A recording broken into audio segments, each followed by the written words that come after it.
Hello, Star Family. Today, I want to talk about love and patience. I also want to talk about real change and real transformation. And hopefully, you guys will hear me all right. I'm kind of sitting a little far away from the phone, but hopefully, you can just turn it up. So, I was actually emailing with one of our tribe members, and I just had like this moment of clarity on a lot of levels, and I wanted to share them with you. I apologize for the noise. Those of you who know I live in a really busy, off a really busy highway, and it's beautiful and it's summertime, so doors, windows, everything's open. Beautiful breezy day though. Hopefully you'll get to hear the wind chimes. But with that being said, first I want to start with saying that you're not alone, and in real time, today is the last day of June 30th. It's a Monday, a moon day, which is always good for me because I was born on a moon day. But it's the last day of June, and we're in full-blown Cancer season. We're in the Cancer moon. The first quarter moon is, I think, on Wednesday. And, that's all about taking action from the energy from the new moon. Anything you put out into the universe, on the new moon, it's time to take action towards that dream, that goal, that manifestation, if you haven't already. But definitely on the first quarter moon, it's a little like hug from the universe, Also, we're in the shadow of Mercury retrograde. Mercury's going retrograde on the 17th. It's not fear-based. I love Mercury retrograde. Most people think I'm crazy to say that, but I do. Because every Mercury retrograde, something major happens and stirs things up, and it helps for people to go back and look at things that need attention. And that's basically what happened when I was writing this email. I realized that, one of the things I spoke about was that yesterday I just had such a meltdown about Bubba. Like, I just cried so hard and for so long, and even though I was holding Sherwood, my big stuffed animal that Bubba, her spirit goes into. And let me just tell you, I don't give a fuck what anybody says. Bubba, like, literally went into the stuffed animal, because the stuffed animal is heavy anyway, but, like, I felt her. Like, I felt her weight, and, like, ugh, I may cry. I may cry. It's Cancer season. Cry, baby, cry. Don't hold it back. Don't hold it back. Don't hold it back. But what I just started saying to her, I'm like, I said, I wish you could just help me to understand, She was with me a few weeks shy of 13 years, but she finally confessed to me on the other side that she was 16 when she died. And I was like, holy shit. I was like, were you really? Because I never knew. When I rescued her, the vet said it was hard to tell. He said she could be anywhere from a year to 3 years. He's like, it depends. He goes, if she was a wild feral cat, he said if she was weaned early, he goes, see her teeth, and he showed me her mouth. And he said, her canines never, he's like, her teeth and her or not canines, what do they call them? Canines, a dog, I think. Or is it canines? Is it for both animals? I don't know. Please correct me if I'm wrong in the comments below. But basically, her fangs, like, he was just like, her set of teeth, he could tell they weren't, he's like, I can tell they're not done growing. He's like, but I can't tell. He's like, because if kittens are weaned off the mother early and they start eating, whatever they can find, blah, blah, blah. Because she was in pretty good shape. He didn't think she was feral. He goes, or if she was, he's like, somebody was taking care of her, and she's, was really fastidious in grooming herself.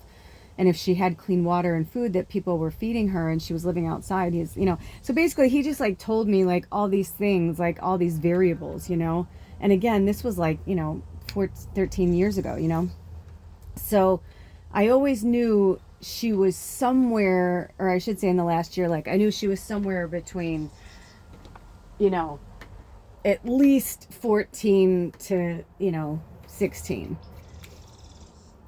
But it was really wild when she told me that. I was like, holy shit. I'm like, I totally believe that. I'm like, that makes a lot of sense.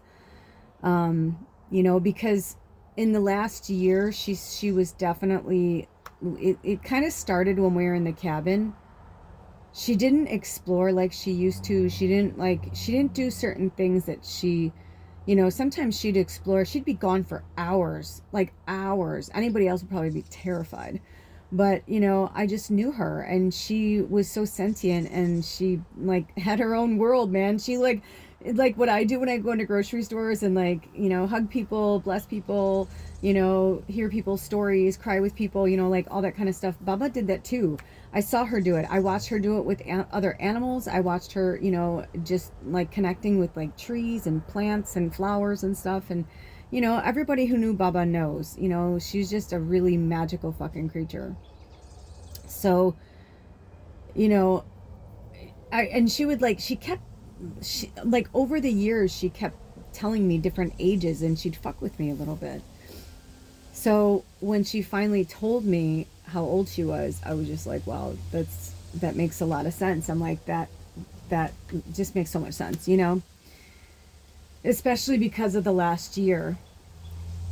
And then looking at that, even I was like, man, the fact that she was running around is like she was, and running in and out of the motorhome, it's like you would always know when Baba wanted to come in the house, because the outside stairs to the RV are metal. It's a vintage one, it's like from like 94, 84, I think 84.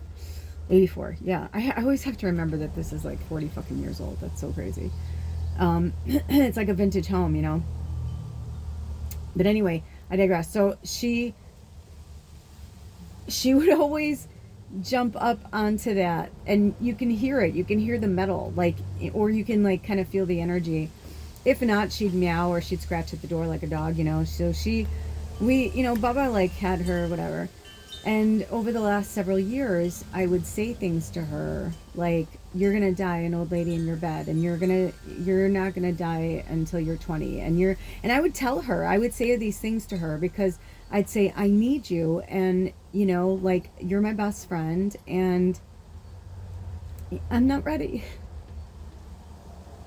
About a year ago, when she started to decline, she was like, "You're never gonna be ready." And I was talking to her and my mom yesterday,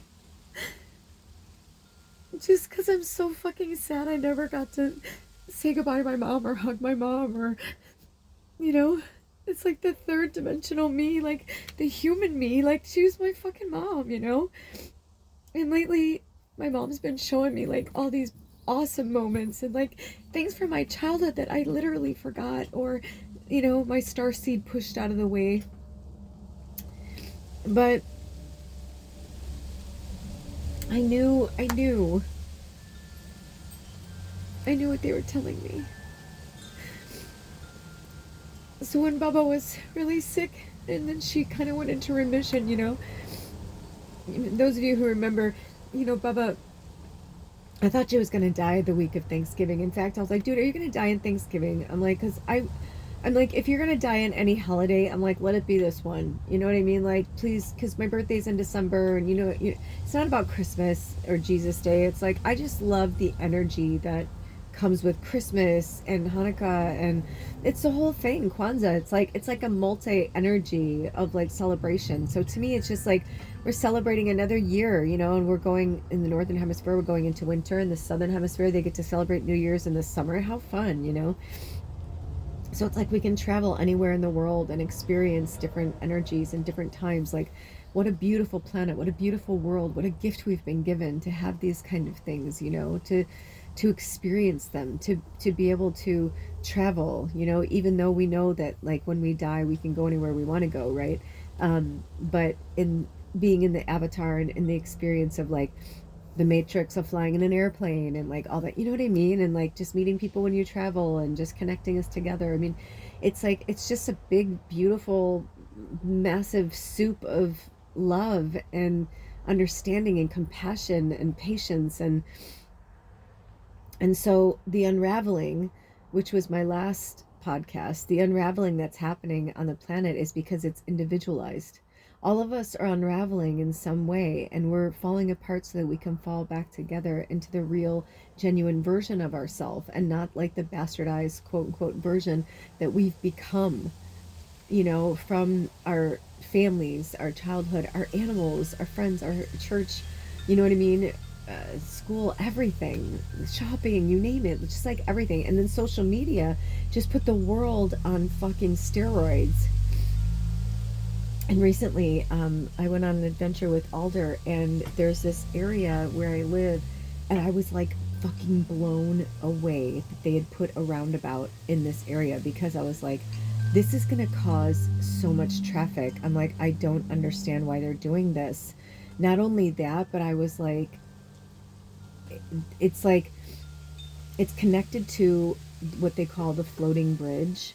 And the floating bridge already, like during a really rough storm, I think it was in the 60s or 50s, I don't remember, but it literally floated away. I mean, they rebuilt a new one, and they made it better and all that good stuff. But I just found it a really odd place for them to put a roundabout, because I thought, isn't that going to have more people like in the summer in traffic on the bridge that can float away? Like, I don't know. It just felt really, I don't know, but maybe there's a dynamic or some scientific something that I don't know or understand, or maybe they're going to put a roundabout on the other side. I don't know. But I just was like, I don't know who engineered this or what happened, but I just remember, all I know is that I was kind of shocked, and not like shocked like, oh, interesting, they put one here. More shocked like, this seemed like a weird place to put a roundabout to me. But I don't know. They know more than I do, and they must have faith in this bridge. So I will pray for everyone's love and safety and all that. But anyway, I've just been watching how everything is shifting and changing. And it's going so fast. It feels like we're all on like spiritual, time steroids, where things are just moving at an incredible pace. And I realize that I think that it's not that things are changing at an incredible pace. I believe that the third dimensional energy slowed the energy down on Earth. And I think it's always been this way. That's the fifth dimensional energy. So that's why things are going to change. Things are going to break apart. Things are going to, you know what I mean? Until people understand, until humanity understands that nature is the fucking boss here. Nature's the boss. You cannot manipulate nature. She's an entity. She is a living being. And she is a divine feminine organism, which means that she'll always win. And it's not about a contest, so to speak. It's just that the divine feminine source comes from love, right? We have the yin and the yang. The divine masculine, we need that strength, that, So Saturn's going retrograde. Mercury's going retrograde. And I want to say Neptune, but I could be wrong. I was reading this article, and it just made me realize, a lot of interesting things are going to be happening. So with that being said, and all these portals that are going to be going on, we have the 7/7 portal, which, you guys know, speaking of which, witchy, pun not intended, but now intended, my witchy grandmother was born on July 7th, 1930, which 1930 is also the number 13. And she was one of the most powerful witches I've ever come across in my human experience on this earth. And, there are times where I get sad because I'm like, gosh, I wish, right? Like, I wish my grandmother, my mom, and like myself and my sister and my aunts, you know what I mean? Like, I wish, but like, I can wish in one hand and want in the other, as my mama used to say. But the truth is, it's not about that. Like, everybody played their part. Everybody played their role.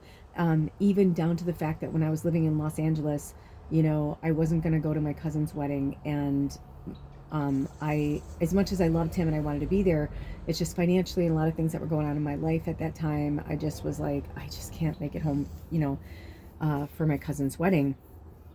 And his mom, who I was very close to, who also passed away, hiya Kim, um, she called me and she said, you know, Danny and Sue totally understand. Like, they love you. Like, they understand. She's like, but I just want to tell you that if it's money related, we'll all do what we can to help you get here. She said, because my grandma had cancer and she'd gone into remission twice. And she said, my aunt was her primary caregiver. And so she was with her through the whole process, literally, like every day. She was just, you know, such a huge part of her life, whether they were in person or on the phone or whatever, or she was taken her to the hospital or chemo, like whatever, like she was on it. And so she told me, she said, I'm trusting you to keep this to yourself.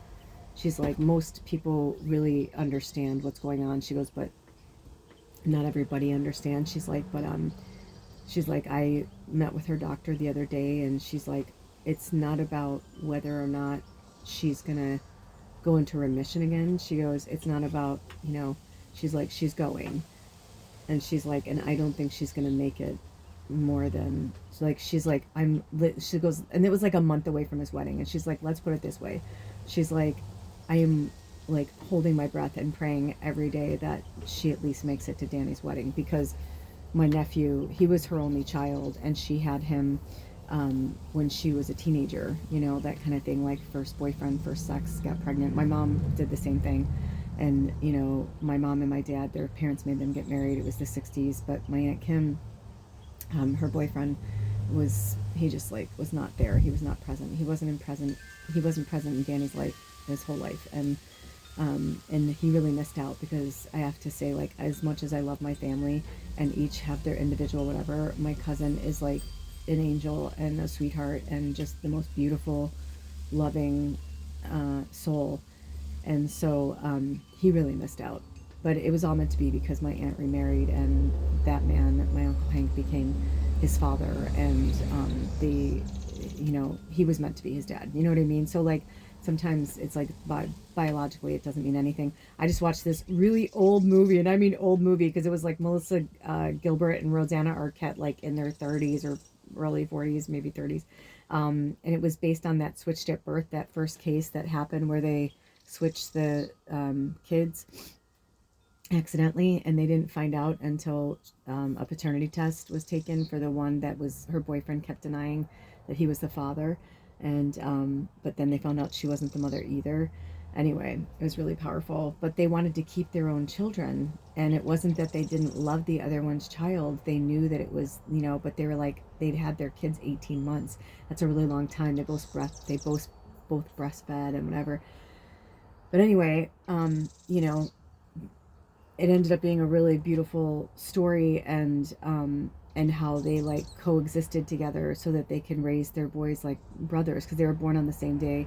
They were in the same hospital, and they're like, this must have happened for a reason, you know, like. So anyway, getting back to the whole, you know, story, I just started to like see like everything that was happening, you know. And my aunt gave me the greatest gift, and we pulled the money together, and I went to the wedding, and literally, like, my grandmother died 4 days later after the wedding. She made it for the wedding. And I knew, because my grandma and grandpa, my aunt and my cousin lived with them. So Danny was like he was more than their grandchild. You know what I mean? Like, he was like another child almost, because my aunt was like 16. You know, she was so young. And so we were all really close to him too, because anytime, I mean, I could walk to my grandparents' house, and I did, you know. And I spent a lot of time with my family during that time, and with my cousin, and he was more like my little brother than my cousin. So I was sad that I couldn't go, but then I was so grateful, because if I hadn't gone, I would have missed that last time with my grandmother. And all of my family were so gifted, but nobody knew what we were. You know, they thought my grandma was schizophrenic, and she was on medication, and they saw signs in me, and like, they'd be like, I heard my whole life, you're just like grandma, you're just like grandma, you're just like grandma. So when I got older, my family was like, you're just like grandma. And it was like every time something came about, they were like, oh, maybe grandma, wasn't schizophrenic. Maybe she was autistic. Maybe, you know what I mean? Like all these things. And they're like, same with me. They're like, we were, talking about it and we think maybe you're autistic. And I'm like, I'm not autistic, man. I'm just a fucking starseed. But, my grandma was a starseed as well. She just didn't know it. She didn't realize it. And I think starseeds have been coming here since the dawn of time. It's just that now we have an overwhelming amount of starseeds that have come into, because we have, when it went into the age of Aquarius and the third dimensional energy was over, it's like a lot of people don't realize that we started the planet in one energy and then we watched it decline, because that's what free will is. It's like planet Earth has been an experiment from the beginning. Call it Earth School, an experiment, whatever, but it's been this way since its inception. And I believe a lot of us, light workers, starseeds, earth angels, I believe we had a lot to do with what happened here. I believe we had a lot to do with the design of it. Some people would think that's blasphemous, especially religious people would be like, how dare you think you're, above God? And I'm like, dude, the universe is so fucking vast. There's like billions of planets. So like, no, if anything, it's like, we're the curators, we're the, whatever. There's some of us that are so connected, so divinely connected to nature, we can't explain it any other way, that we're like, no, we're here, we're custodians, like we're part of it. Sometimes when I'm in these really old growth forests, and you guys know, like I've been to these forests that these trees are hundreds of years old. I've been in a forest, in an area with a tree. It's the largest, oldest, I think it's a spruce sitka. It's the oldest in the world. It's 1,000 years old. And until you sit on 1,000-year-old tree and you feel like a fucking ant, because I did, I'm not exaggerating, I felt like an ant when I was sitting on this tree. And I don't know if spirit calls me to, I'll see if I can find the footage, and I will, I think it's in my old SD cards and stuff, but if I can find it in my old channel, I know I posted it when before this channel became the Magical Medium, it was Lula's Labyrinth, and then I parlayed Lula's Labyrinth into another channel, and they wanted it that way. That's why you see a lot of things on both channels. It's because it's like, the Magical Medium is like for people who know what's going on, for people who understand what's going on, or people who are just waking up and like understand that, like, or like things that I'm saying, they're making sense. Like yesterday on our Sacred Sunday, we had a new tribe member, Christy. Welcome, Christy, and welcome to any other new tribe members. We have a lot, so welcome, welcome, welcome. You are welcome here, and welcome back to those of you who keep coming back. But we had like a lot of breakthroughs about like our gifts and like what's going on, and like how we need to keep our ego in check. And I was so grateful for them coming on, and they gifted us so much. Even though it was their reading, I feel like there's so much into it. I'll put a link below. We did personalized readings yesterday, but they also kind of kept branching out into like all different readings, and like I had my own aha moments. So that's all we are. We're all just here going through very similar, almost exact but not the same experiences. And so these channels, Spirit had me create them for a reason. So I feel like Lula's Labyrinth is kind of like the dream catcher, but like almost like the web too, like the fly catcher, meaning like there are certain people that are not meant to go to the Magical Medium. They're not ready for the Magical Medium yet, you know what I mean? Or they'll find the Magical Medium and they'll bounce over to Lula's Labyrinth, and Lula's Labyrinth is fun and cool for them, and maybe they'll bounce back to the Magical Medium. But I kind of feel like it's like stages. It's like Bubba too. I asked Spirit if I should deactivate Bubba's account, but then I started to get like really upset, because there's so many videos that I made that I only put on Bubba's channel that are gone. Like I don't have them on my phone, on SD cards, on computers. I don't have them on my channels. You know what I mean? Like I created them when I wanted to create a channel for Bubba like 7 years ago. I don't know if you guys remember that, but I really, like, I kept begging Spirit, because she's so beautiful and funny and awesome, and they were like, no, no, no, no, no. So when Bubba told me she wanted to start her channel, I thought it was fucking weird, because I was like, why now? Like, why now? And then that's when I got excited, and I thought she was going to live longer, because I was like, maybe she wants to, now she's ready, like, because she's like in her crone, and like for the next 5 years she's going to be more funny. Or there's this one channel I love called I think it's Walter's something, but it's a cat named Walter. And anyway, I love the channel. I love the person.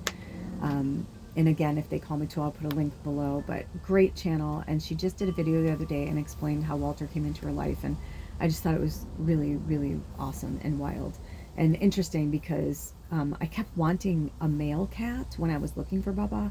But when Bubba came into my life, I didn't understand. And now I understand. And I got addicted to Walter's channel because I always saw me having this old cat named Winston, like a real like big like cool Maine Coon or like some almost like a lynx or something. Like I saw like a really cool magical old like I do say, you know, like with this like very old hello old chap, you know, kind of like voice, you know.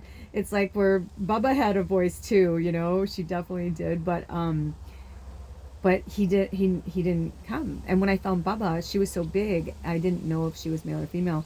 You know, when I found her, and I thought that was it. I was like, oh my God, it's Winston. I'm like, that's my cat. I was literally looking for a cat on my computer in an internet cafe around the corner from my house, and she was sitting at the fucking bus stop. And everybody at the cafe was like, dude, she's been here for like a week. Like, we don't know, or they kept saying he. Everyone kept saying he because she was so big, and everyone just assumed it was a boy. Anyway, so brought her to the vet, and the vet was like, it's a girl, you know. And so you know, all these things that happened, and she went from being my floofy, fluffy kitty cat, sweet girl, to going into heat, and they're like, oh, she must not have been fixed. And the vet said, I don't know if she's been fixed or not. I don't see a scar. I don't think she has been. He's like, but I'm not going to, he's like, I don't feel a scar. I don't see a scar. And he's like, but I'm not going to shave her to find out. He's like, you'll know if she goes into heat. And he's like, whatever. But he warned me, you know. He was like fucking with gremlins at midnight. He was like, you know, don't feed him after midnight. Don't get him wet, you know, because he was like, but you make sure that if you're going to fix her, he's like, you better do it now. Because if she does go into heat and she's not fixed, he's like, you're gonna, you know. It's funny because when I did take her to the ASPCA, they're like, what a horrible vet. They're like, what a horrible vet. How did he not know she wasn't fixed? They're like, you can tell. And other people argue, they're like, yeah, it depends if they did a good surgery and the sutures and blah, blah, blah. I was like, I don't know. But either way, I digress. I mean, whatever. He was a very nice man, and, you know, it is what it is. But I barely had Bubba a month when she went into heat in the springtime, and because I got her like a week, within a week after Valentine's Day. I always said she was my Valentine. So when she died on January 31st and left with the dragons, I was like, holy shit. And then when I did the research, I realized she came to me in the year of the dragon, like the date wise, everything. I mean, just there's just all these things that it's like they're not coincidences. And if it's just, you know, you know, they're like, wow, you have such an amazing story. I'm like, but I don't just have an amazing story. We all have an amazing story. It's time for all of us to share our stories and really put them out there. Yesterday in the reading, one of our tribe members, Jessica, had a really profound reading. That's another reason why I encourage you to go watch it, because they received a download from Spirit that was like so profound, and it was just really eye-opening for all of us that, like, you know, you can look at something a million times, but it's like, it's that one time where it hits you and you're like, okay. And it's like, it might be because you weren't ready. It might be because the thing wasn't ready. It might be because the situation wasn't ready. But either way, it's all about timing. So when I was crying last night and I was going through all these things, and I was just like, Baba, you're so magical. Like some cats, like one of my best friends growing up, her cat lived to be 22, man. Smokey was one of the most sentient, beautiful, amazing cats ever. I loved that cat. She was like everybody's cat, you know, and she was so, so sweet and so awesome. But I remember seeing her when she was in her crone, and she wasn't even the same cat. It was almost like she'd gotten so tiny. She was almost like a kitten. And when I saw her, my friend was like, you know, dude, just to warn you, you're going to be a little shocked when you see her, because you know, most of my adult life I've lived away from where I grew up. And so she was just like, you know, and she did too. She, you know, moved away like in her 20s. And so she was just like, you know, you're going to be, I was like, wow. I'm like, she's still alive? And she was like, yeah. And she's like, but you're just going to be shocked when you see her. And I was like, hey, Smoke. And she's like, she's blind. She probably won't, you know, but it was just, she was so magical. But her mother had passed, and like Smokey had stayed there with the dad. Like everybody grew up, moved out of the house, but like the grandkids would come over, but Smokey was there watching over her dad, you know, who was also a very magical sentient creature. Her whole family, her mom, I feel really blessed. Like, and I started to look at like that too, like all my friends, all my family, and all the people, just how magical we all are, you know, like, sorry, I'm being poked by it. I'm being poked by something. I'm trying to get it away from my back. I'm leaning on a pillow.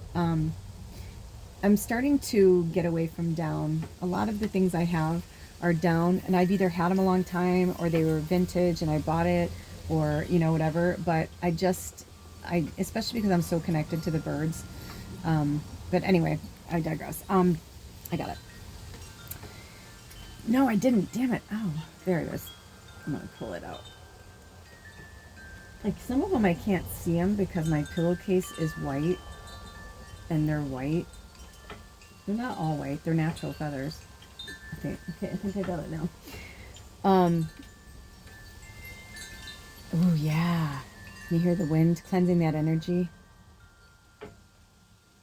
So when I started to realize every time I'd go home to visit, the more I woke up, the more I started to see everybody in a different light. And I started to understand everything and why I had to go home for my cousin's wedding. I'm so grateful, and I'm glad because they're still married, and I love them both, and they're both really beautiful, awesome people, he and his wife, and so and they have beautiful, magical children. You know what I mean? And I started to remember that and the last moments with my grandmother, and how I was one of the last people to talk to her before she died, and that's the way it was supposed to be. And you know, they say when people are dying that they just spout out things that, you know, they're like, it doesn't make sense, it doesn't make sense. But they're kind of like flares, like, you know, they're letting go of this reality. And it's kind of like when you're dreaming, or like, have you ever fallen asleep and like you can hear a conversation or someone's talking to you and you like sit up and you'll like say something, they're like, what? And you're like, because you're like half listening to them and you're kind of half falling into like another world. It's kind of like that.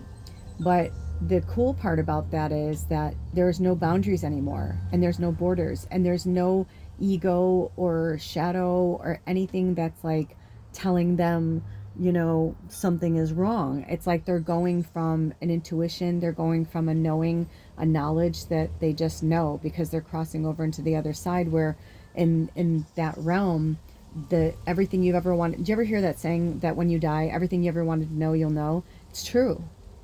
You know, we have these boundaries and these borders and these walls around us so that we, you know, it's like when spirit's ready, they'll take that block, you know, they'll take that out of the way. And then all of a sudden you'll be like, oh my gosh, you know. And I feel like Jessica had that yesterday. I was really happy for her. There was so many things that came through. But then also for Christy, it was really powerful as well. So many breakthroughs. And I was so grateful that they came in because they were a beautiful representation of the LGBTQ community, which we are really, oops, oh my gosh, my door just slammed. Oh, it's because a bee got in here. Can you go, look, go right back out, honey. Go on. You got it. Oh, hold on, you guys. All right, go find your way out. Follow the air. Follow the air. You got it. You got it. Come on. I like talking to bees and talking to things when they come in the house because they don't want to be in here either, and they get really confused. So they're looking for the easiest way out. If you, this may sound crazy to some people, but if you live in a place where it's windy, even if you have flies, bees, like whatever, if you keep all of your windows and your doors open and your screens, you actually won't have flies. Because they'll find their way out. If it's like no wind and it's stagnant, that's a different story because, you know, flies are like looking, and obviously if you have food out and things like that, like they're going to go to that. But like I keep everything put away. But I do that because then they have a natural escape, so to speak. You know what I mean? And that's what we want. We want them to be able to just get out naturally.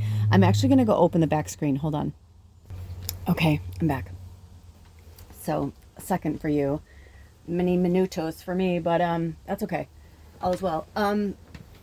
But it does make a difference. I went back there and the bee literally like the second I opened the screen, I went, come on, come on, come on, come on. And I just kind of like move the energy with my hand. I don't touch the bee. And I like, if you talk to the bees, the flies, whatever's in the house, if you talk to them, they really feel the energy. And I just put my hand up, like, don't go that way, don't go that way. And then they end up figuring it out. So, and by the way, I just want you guys to know, for those of you know that I've been going through this remodel for like over a year. And I can tell you that on Saturday, we finally like took care of this one area that I've like one, not the main one, that one we still have to do. That's the big project. Every time, it's kind of funny because I had to like kind of say to Alder recently, like, please stop looking at it like it's scary. Like, I see what's going on. I'm like, neither one of us are carpenters. I'm like, I'm not expecting miracles. I'm like, I just, I'm like, I just know that this has to be done. I don't know how we're going to do it or whatever. I'm like, I just know it has to be done. I'm like, so, I'm like, let's think of how we can do it together and help each other. So basically, I can tell he's not afraid of it anymore. He just, now he understands like what needs to be done. And we like talked through it together and like looked at it. And, I was like, this is what I'm willing to contribute, my energy towards. If you can do this part, I'm like, I could do this part, and so I think he felt better because I'm like, then because I had said, oh, I'm going to do it. I'm like, we have this one power tool and I'm like, I can do it. And then I tried using this other like yard tool recently and I couldn't handle the energy. I was like, oh my God, no. I go, I feel like my bones are rattling, my teeth hurt. I'm like, oh, I can't do this. And he goes, oh yeah, then you're not going to be able to use that tool to take those walls down. He's like, I'm going to have to do it. And I was like, well, I'm like, then can you? But it was he was cute though. Like he was laughing, but I have to say, if I can just be a little coy with you guys, it was kind of a cute moment. We haven't had one in a while. It was that kind of like, that kind of look when somebody is looking at you a certain way, but they're looking at you a certain way. So it was kind of cute. It was like a, I love you, you're cute kind of thing. That he gave me, and that was really exciting. We've been having all these like little moments, but that was the other part I wanted to talk about. It wasn't just about Bubba, which has been really hard, or like my family and my mom and all that, but Alder had to leave last year. Like everything had to, I started going through it and just ripping my fucking self to shreds. I mean, ripping myself to shreds. I'm like, what kind of fucking medium are you? Just gross. And then it wasn't until I like finally allowed myself to cry, because I've been trying not to cry. I've been trying really hard to not come from emotion when I'm dealing with things. And it's been one of the hardest thing. The second hardest thing has been my relationship with food.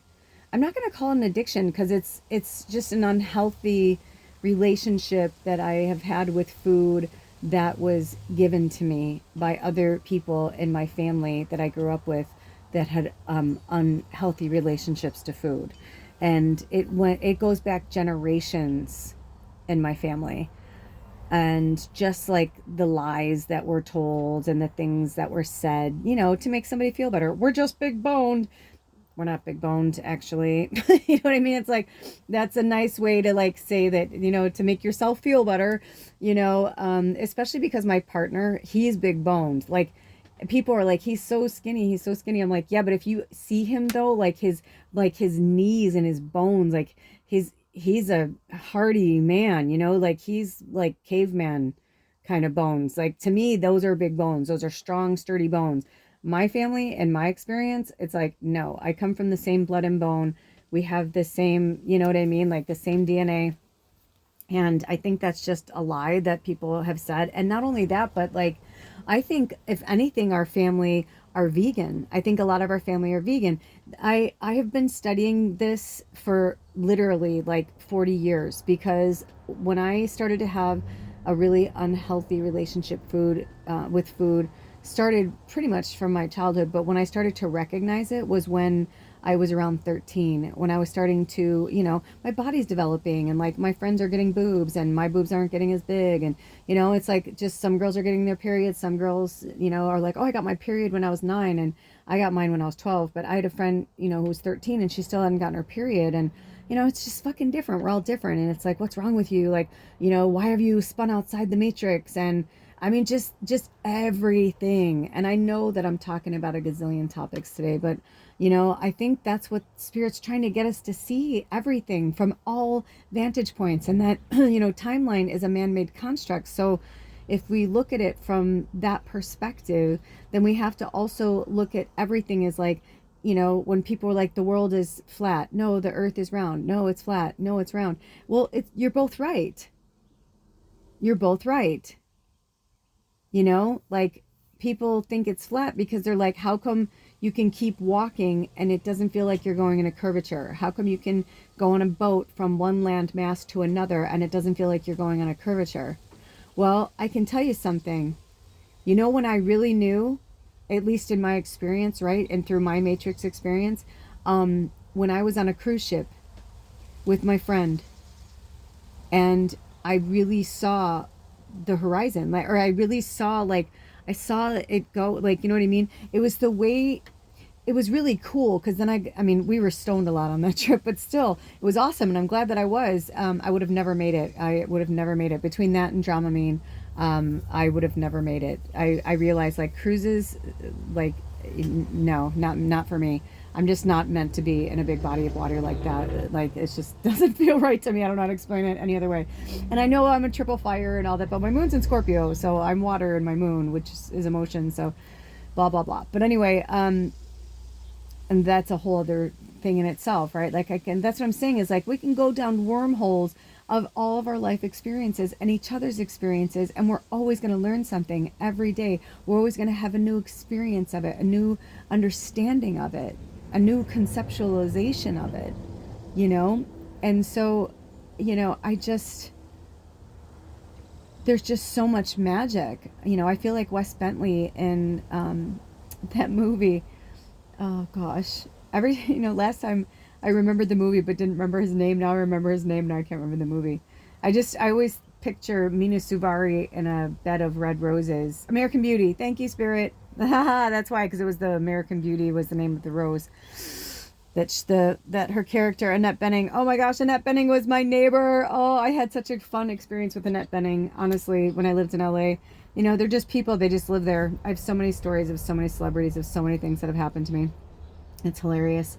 But I just feel like we're all seeing now and experiencing in this Cancer energy. Spirit is pushing us. The elders, the ancestors are pushing us to go into those really deep, dark places and experience it. Cry, write, even if you don't want to write a book, like Jessica, like, was really pulled from Spirit to write a book and about an experience that was really traumatizing for them. And then I was like, yeah, but it's like we don't realize that sometimes we're put on this earth that, to have these experiences so that we can share them with the world and other people can experience it as well. Especially the empaths. We don't have to live through an experience to feel an experience, right? Like, I'm looking forward to reading Jessica's book, but at the same time, I know that it's going to be really not the easiest thing in the world. And that's why I even said on camera, I was just like, dude, I mean this with every fucking beat of my heart. Like, if you need me to help you edit it, I will. Lips sealed. I'm not going to tell a soul. I'm not going to talk about it on our channel. Like, it's something that's really profound. But because, there are certain tribe members, Jessica and Anna have been two of our greatest anchors, but there are many of you. If I start naming things, I'll miss somebody and whatever. But Anna and Jessica, I definitely feel like we were, the three of us, we're the same age. We're like, seriously, like months apart. And Anna and I are days apart. So, you know, when you look at it like that, it's like it makes me realize how much we are connected, and how our experiences mold and shape us in a way and in a direction that we were meant to put here to do and to heal. And if each one of us lives our healing journey, then all will be well. And that is why they keep saying all is well, all is well, all is well, because it is. The only war and conflict that we have are because people aren't getting what they want. I'm not gonna, this is, excuse me, spirit, I'm gonna dumpster dive a little bit into the third dimensional energy right now. And this is like a new term that kind of has been coming in the last 24 hours. And I'm just gonna utilize it because I feel like it's here for us to understand, not to judge, not to, you know, put an ego around it, but just to, like, I guess you can say it's judging, but I'm just telling you what my eyes saw and what my energy feels. And all I can say is that I believe what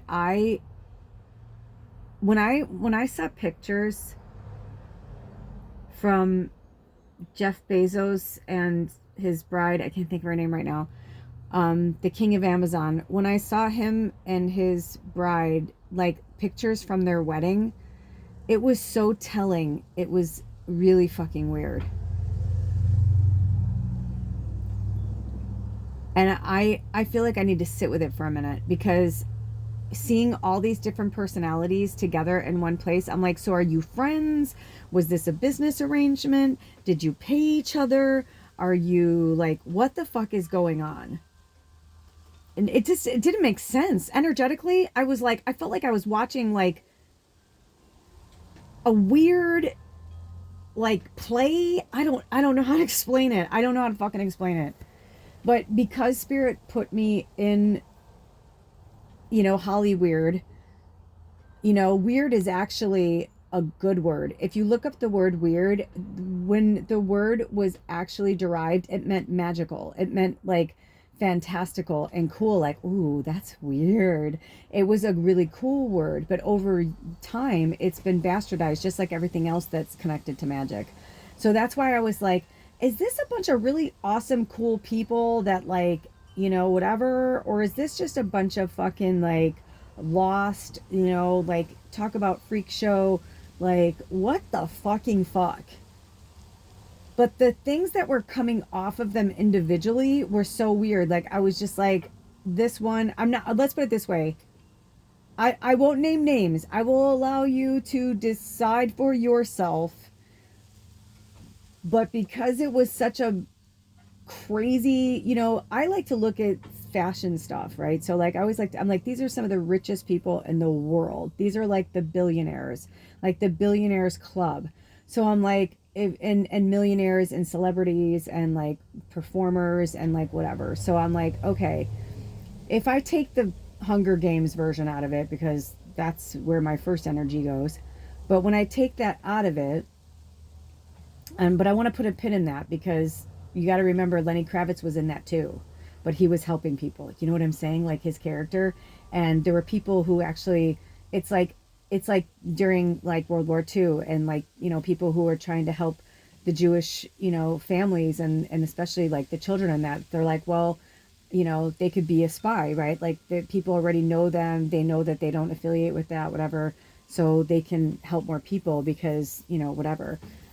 There were actually comedians in World War II who would make jokes about the Jewish and their cultures and things like that. So, and the Nazis would laugh and all that. But ironically, the joke was on the Nazis, because they were like a lot of the people that were helping people. You know what I'm saying? So it's like, that's what I mean. Like, so when I was looking at these pictures, I was like, what the fucking fuck? Like, what is happening? But like some of them, I was like, are you so desperate? Like, why are you wearing that? Like, what is going on? And it's supposed to be a pajama party, like, but this is like too much. And like, I don't care if she just got married. She's still the bride. Like, have some respect. Like, I think there are some fine lines that I feel like Yeah, it's like it's their weekend, it's their day, and the more the merrier. And you want people to be themselves, but there's just like a point where I'm like, you could have worn that in a different color. You could have. I want to color out so bad, but I'm not going to.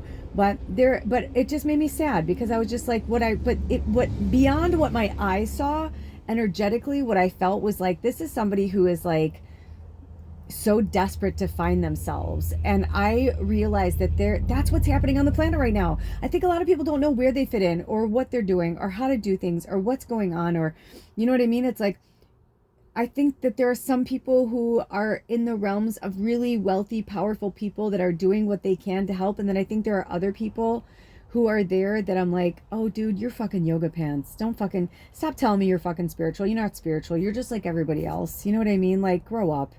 I mean, honestly, I felt like I wanted to be like, you and I know who you are, and like, so let's stop pretending like what this is, right? So that was being a human bullshit barometer, and being a telepathic medium. It's if people's walls are down, it's like I don't even have to. All I have to do is see a picture, and like it's like they're talking to me through their picture, and I see and hear everything. The other day I told Alder, I said, I don't think you realize like how much I almost said powers, because they really are. And I realized that, and I realized that like with every family member that has died, I have like gotten a piece of their energy, a piece of their power, because I am the fucking ancestral lineage breaker in my family. I'm the one that's like, enough, enough, enough. Like, I'm not going to put up with this anymore. I'm not going to listen to this anymore. I'm not going to have you tell me who I am. And I'm not, you know what I mean? I'm 50 fucking 3. I don't care that I'm the baby. I don't care. You know what I mean? Like, I'm done. And that's not anger. That's like assertiveness, that like, I'm done. There's a squeak of anger in there, but it's more like, that's what I'm talking about, is that every day for several months since Baba has passed, I've been becoming stronger than weaker, then stronger than weaker. But every time I get weaker, I realize that I'm just getting stronger, and I'm not getting weaker. I'm just really diving in. I'm just going into somewhere I don't want to go, but I know I gotta fucking go. With my mom, with Baba, with my family, with my past, with Alder. You know what I mean? Like all of these things that, that have molded and shaped me into who I am today. Things, people, places, experiences, you know. And so when they wanted me to do, oh my gosh, they just told me I'm the podcast prophet. Oh my gosh, are you fucking kidding? Do you want me to start my own channel with that? That's so crazy. Maybe they'd want me to title this, because I just have podcasts on there. So I'll talk to them about that and see what they want me to do. But, I definitely have been feeling lately that it's time for me to change and evolve, in certain aspects and in certain ways. But I'm still going to post, because there have been times where I'm like, do you want me to delete all of these? Because I've made videos like 10 years ago, that I've uploaded to my channels that I'm like, does this have any relevance? Like, I don't even, because I barely go down that far. But when I do, not 10 years ago, because I think I've only been on here 8 years, but a long time ago, a long time ago. Hold on. Sorry. When I looked down, it was 52, 56. And earlier it was 34, I think something. But 56 always makes me think of Angel. So, it's like you can hear the exasperation in my voice, because this is how it is. I mean, nobody lives in my head but me. Even if you're a reader or telepath like me, it's like we still have our own things and our own experiences that we don't share everything all up front. Like I said, when I seen these images of these people, all I'm seeing is what I'm seeing, and what I'm feeling and what I'm seeing don't always align. And that's been going on since birth, because that's my magic. That's my mojo. That's who I am. That's what I am. That's what I do. I actually put walls up around me to protect myself and others from coming too much in. But there are others who, like, the ancient ones, where I'm like randomly shopping and I run into like, an elder of some kind, or a child, a baby, and I'll have a moment with them where it's like, I know they see me, and they see all of me, and they see every story, you know what I mean? But I know that there's very few of us. So in this tribe, I feel like there are a lot of people like me, you know, a lot of angels, light workers, whatever, you know, you call yourself. Um, but we all have our path and our purpose. And if you found your way to this video and this channel, and who knows, oh my gosh, I just realized, I'm like, do you want me to start a new channel called The Poetic Prophet and start with this one? Because I'm recording this on my phone. So that's, we'll see. We'll all know later, you know, but right now, well, in real time, they're not showing me, and that's okay, because I'm excited about that.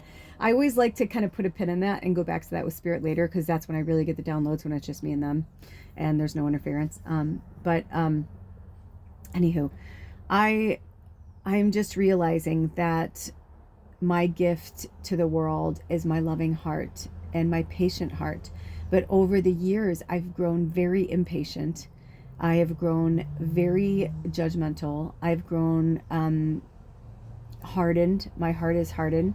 I'm gonna harden my heart, right? I'm gonna swallow my tears. I'm gonna turn and leave you here. I think it's something like that. Anyway, oh, put it down if they have me put it down. Oh, I believe that's Miss Pat Benatar, I believe. The great Pat Benatar. I believe that's her. It might be somebody else. I'm a child of the 80s, but thank you, Spirit. And I'll put links in if they want me to. But what this is all coming to, this culmination, and the little wink wink smile that I got from my partner, was that there's still a lot of love there, and there's still a lot of unresolved things that are happening within each of us. And as we're growing, we're helping each other. And I had asked him to do one task for me that I was like, this can't wait. It has to go. Like, I mean, I feel like I basically had turned our shower, which has a door and everything, like the way that our RV is set up. It's one of those where the shower is in one room by itself, and the toilet and like the sink are in another room by themselves with like a door, but they're right across from each other. It's very interesting. It's really cool the way they did it, because you could open both doors and they would stick open so that you can like have a passway between the bathroom, the sink, and the shower. But the way that they built it was that it just gave more room. It's actually really clever. It's just, it never really worked for us because we never had running water. So the shower was more of like a storage, and it was garbage and laundry and Bubba's litter box. And that was fine, because when we were all living together, Alder would take the garbage when it got full. No biggie. I cleaned Bubba's litter box every day, sometimes twice a day. She was very, very clean. And the laundry, when it got full, I would, you know, put it in, like, we had this other closet, like our storage closet. I would like put it in there till we went to the laundromat, or I'd put it out in our, you know, van, which is our other storage. We were talking about the Euro van the other day. I'm like, we've had this Euro van for like 2 or 3 years. I think maybe 2 years, a little over 2 years, 2.5 years maybe. And I said it's been the best storage unit. It really has, because I treated it, you know, so it wouldn't like have like bugs and mice and stuff like that. We've had some, but not bad. And it's been our storage unit. And then it also drives too. We've used it when we need to go on like runs to pick up furniture or things like that. But anyway, I digress. So, you know, it's this whole thing's been a work in progress. Our whole relationship has been a work in progress. It's been 10 years of us like figuring out that we're these earth angels, these beautiful prophets, these creatures, you know, Alder, he's like, I don't know what happened, you know, like, I mean, he was like that guy, you know, who survived the plane crash in India. You know, I mean, it's like Bruce Willis in that movie Unbreakable. Alder's just been through some things where it's like, if he was meant to die, he would have died like at least 7 or 8 times, and I'm not exaggerating in any way, shape, or form. I mean, he was fucking hit by a bus when he was 9. A bus going full on down an old highway, like hit him fucking head on. He was going down the hill on his bike with his buddies and didn't see the bus coming, and he couldn't get out of the way fast enough, and yeah, he got fucking hit by a fucking bus and was dead, legally dead for like 14 minutes or something. So, you know, I mean, there's just all these things that have happened, and when we look at it, it's like he's gone through all these horrific things. We've both been through horrific things. We've both been through addictions, and we both were abandoned when we were very young. And there's a pattern here with star seeds and light workers. We've had a harder path, a harder road, because we're with great strength comes great responsibility. We learn and we grow, and through every weakness, quote unquote, we become strong. We become a different version of ourselves. The version of ourselves that was always there, but that was bastardized, like they said earlier, that was dumbed down, that was taken away. All the stop crying, it's not about you. Oh my gosh, why are you crying? You're so sensitive. Stop being so sensitive. I'm worried you're going to go out into the world and not understand, blah, blah, blah. Right? Like the same words, the same things that we've all been told. I remember the first time I saw the HSP book, The Highly Sensitive Person, and then I was like, the things that are coming out now that I'm seeing in mainstream media, I'm grateful that it's there. I'm glad, like we've all been planting the seeds for years, and celebrities have been planting their light workers and star seeds too, planting star seeds. That's what we're doing. Star seeds. Get it? We're stars. We're planting the seeds on earth to bring this back to the place it's supposed to be. So while we watch these theatrics, these fucking operas, these dramedies, these comedies, these horror films, these war films, they're all just reenactments of things that are happening in real time in the Matrix. They put them out there for us to understand them and experience them. The Lord of the Rings, the fantastical side, right, in these different languages that were like, what is she saying? Liv Tyler, I saw this interview with her, and she was talking about when she was learning Elvish and how she like literally said she felt like she was like channeling something. I'm like, she probably was. She's so powerful. I met her dad. I hung out with her dad. Like he's a powerful creature. She's a very powerful creature. She's a very powerful presence. Like we're all different forms of creation, of Lilith, of Ra, of the stars, of the moonbeams, the sunshine, the everything, the gassy masses and the fucking black hole of the abyss. It's like, it's just, we're all one, and it's just so cool. And the earth is this awesome place, and that's why all of us come from different places in the universe. All of us do. And some of us come from the same places in the universe, and that's why when you meet somebody for 5 minutes and you feel like you've known them a lifetime, when you meet somebody, and they walk away and you're like, wow, and that person stays with you, and you think, oh, why didn't I get their number? Because you weren't supposed to. Because maybe in another life you spent your entire life with them, and in this one they were just a little wink wink from spirit saying, hey, remember that part of you? I'm still here. I'll see you again. Yesterday when we did this reading for Christy, she's having this connection, or they're having, I don't know what they go by, I forgot to ask them, but I think she said but they were saying that they are having this experience where they are very attracted, or they're having this connection with a quote unquote gay male identified. She identifies as a woman, but very tomboyish, right? So we're starting to see that there's no boundaries. There's no love is love, love is love, love is love. And today is the last day of Pride Month. And yesterday, the deck that Spirit called me to use was the LGBTQ deck that is one of my favorite decks I've ever used. It's a tarot deck. It's called the Star Seed Tarot. Hello. You know what I mean? We're seeing that it's actually like those who are living in the matrix of be the same, be the same, be the same, don't be different, don't be different, don't be gay, don't be black, don't be white, don't be red, don't be blue, don't be, a Christian, don't be Muslim. It's like, stop. It's okay if you don't align with someone's energy, but that doesn't mean that you are there to be the judge, jury, and executioner of it. How someone wants to present themselves outwardly or inwardly is their fucking business. So many times when I was younger, the way I used to dress, my mom would literally say, what are people going to think of us? What are people going to think of me? What are people going to think of you? this fear that I wouldn't be accepted, this fear that I wouldn't be loved. But they didn't know any better either, because that's the way they were raised. You have to be like us. You want to be like us. You don't want to be different. But it's a fallacy, and it's fucking ridiculous. It's ridiculous. It's ridiculous. That's redonkulous. It's ridiculous. So, you know, I mean,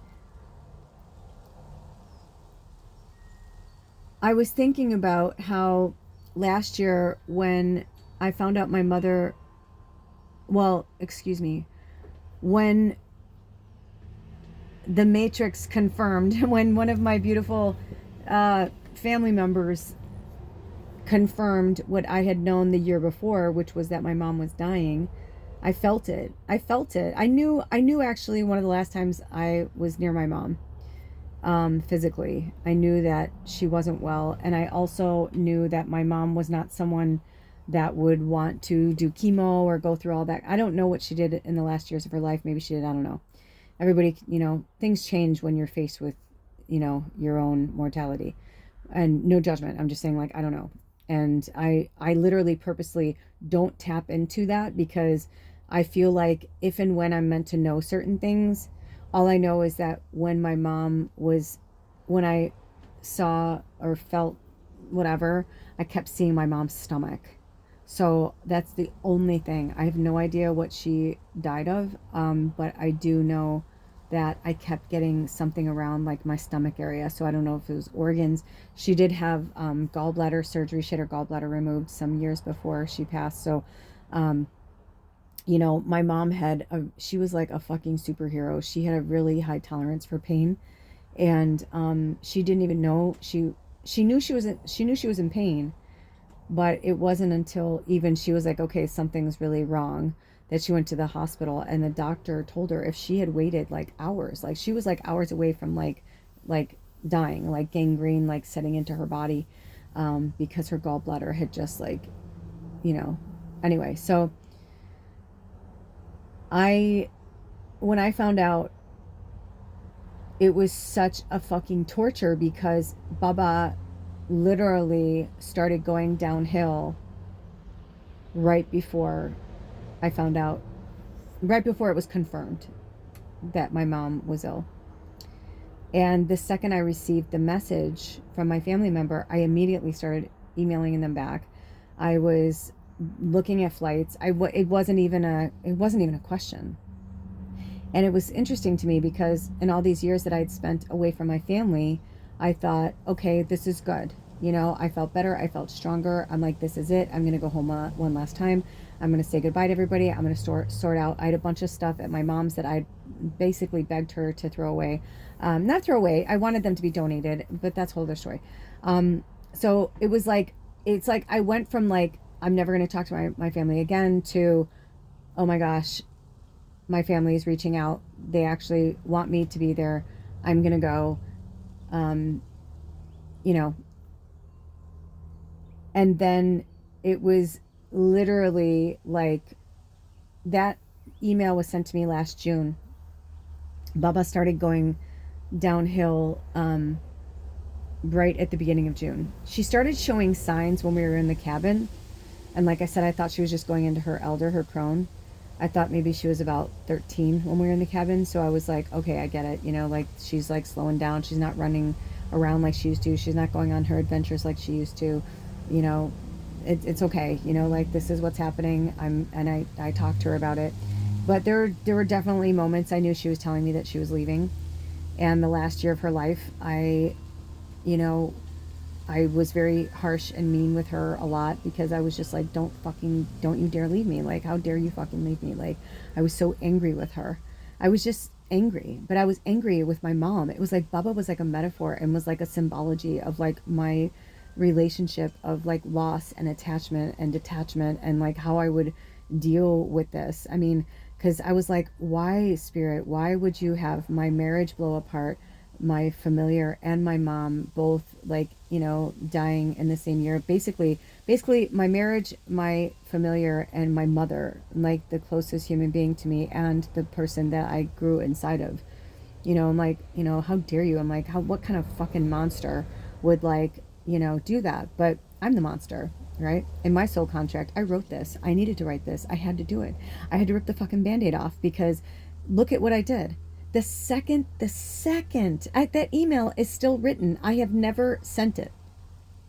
It's like pages long because the family member that reached out to me, I'm I love them so dear. I mean, I love all of them, but like my relationship with them was very sacred to me.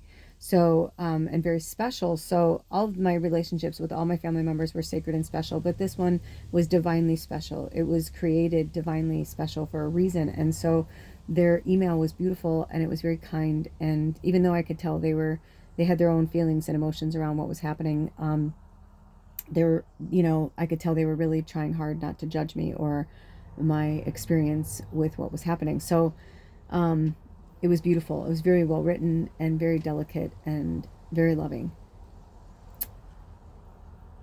But I realized there I was going again, doing what I had done in the past, which was, they need me, they want me, they do love me, I'm going to go back, I'm going to make, everything's going to be perfect, everything's going to be great, everything's going to be loving, everything's blah, blah, blah. No.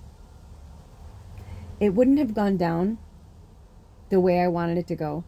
And Bubba took a turn for the worst because there was no way I was going to leave Bubba because I wasn't sure what was happening. And even though I was raking her, like when I would go to heal her or reiki her, she'd be like, rah, or she'd be like, I was like, dude, don't fucking hiss at me. I'm like working on you.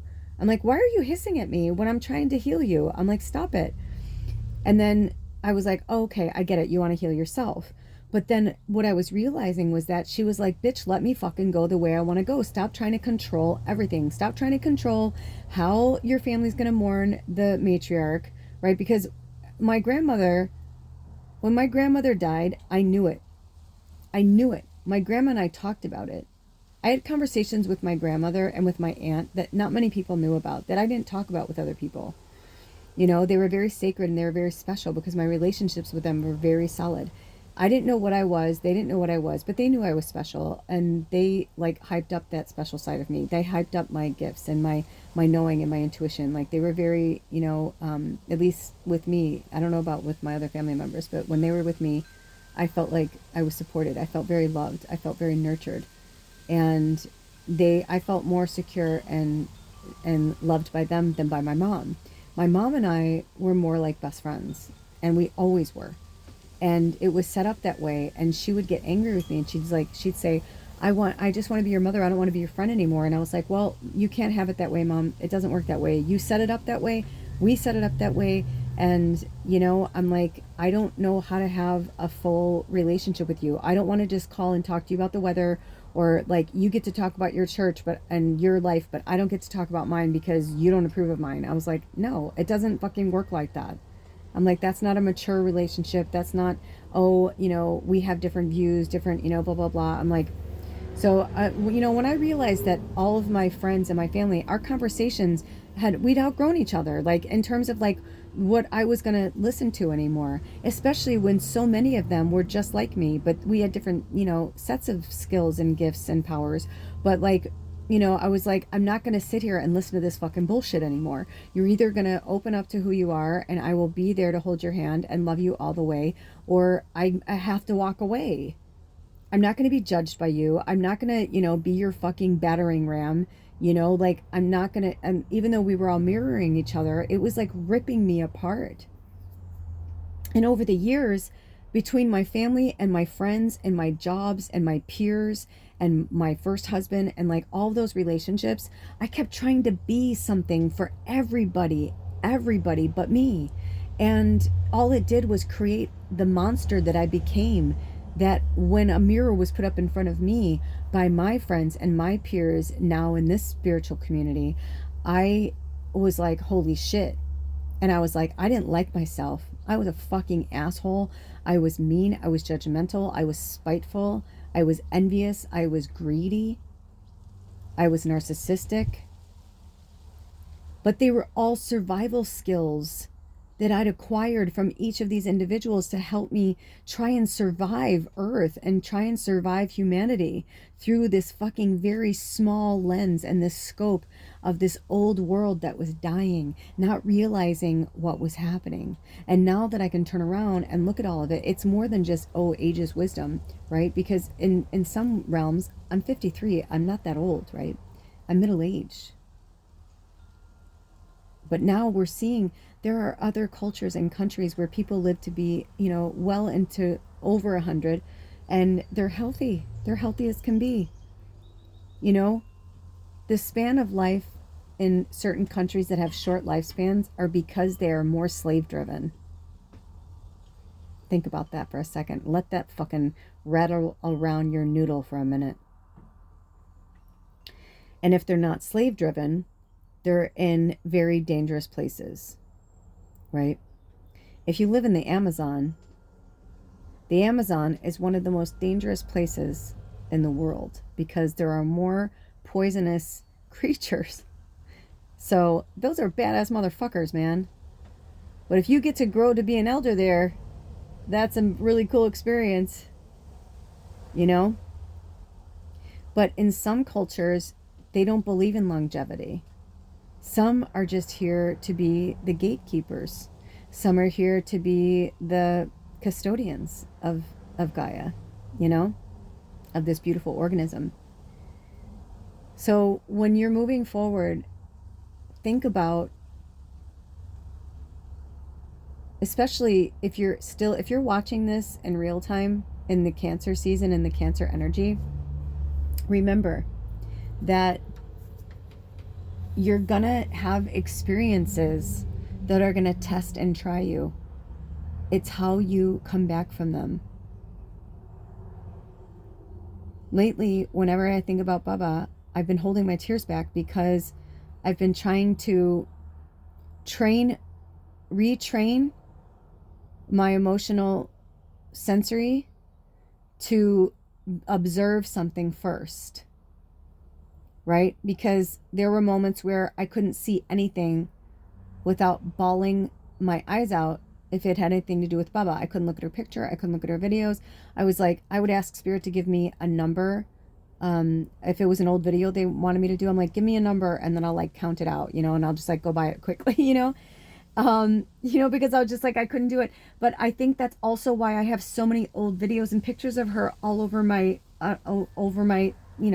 my channels to put out at some point, but it's there not to trigger me bad, right, quote unquote malo. It's not in that kind of energy.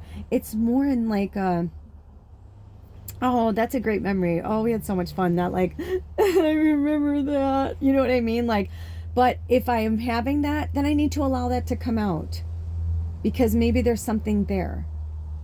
And when I'm having a moment where, like the other day when Alder and I were working on the house, I found one of Bubba's whiskers, and my eyes just welled up, because I was like, I'm like, oh, because I had found one of her whiskers, and I put it in this bag, and I haven't seen it. So when I found it, I'm like, is this the one that I lost? Because I was like, oh my gosh, I'm like, and it's been, it looks like it's kind of been mutilated a little bit, but that's okay, because I feel like I just picked it up and I put it in another secure location, and I thought, I bet while we're remodeling, I'm going to find little things here and there. And so I actually ran out to him. He was getting ready to leave, and I go, hey, look what I just found, because I was vacuuming. And I found some of her fur too, and I mean, I cried a little bit. Because, when you're moving things or you're removing, like we took a door off and like, you know what I mean? Like we cleaned out some stuff. I was like, I found it and I was like, hey, I said, I think I still have one of hers. And if I don't, I feel like I was meant to bring this to you. I go, do you want this? Do you want to carry it in like the car for like luck or like just to have a part of her? And he was like, no, I'm okay. He's like, I feel good. I feel good. And I was like, okay. I was like, I just wanted to give you an option. And he's like, no, because he doesn't have a connection like that. And I had a huge fucking awakening, eye-opening moment with Alder recently where I realized he is an empath, but there really are different types of empaths and different levels of empaths. And I feel like it's something that I want us to dive deeper into. And maybe we're going to do some type of like empath series, but I really want you guys to comment below and like share your experiences as what you would, if you feel like you're a self-identified empath, because empathy is an energy and an emotion and a feeling. Being an empath is an like a portal, an energy that's connected to empathy. So empaths and empathy are not the same thing.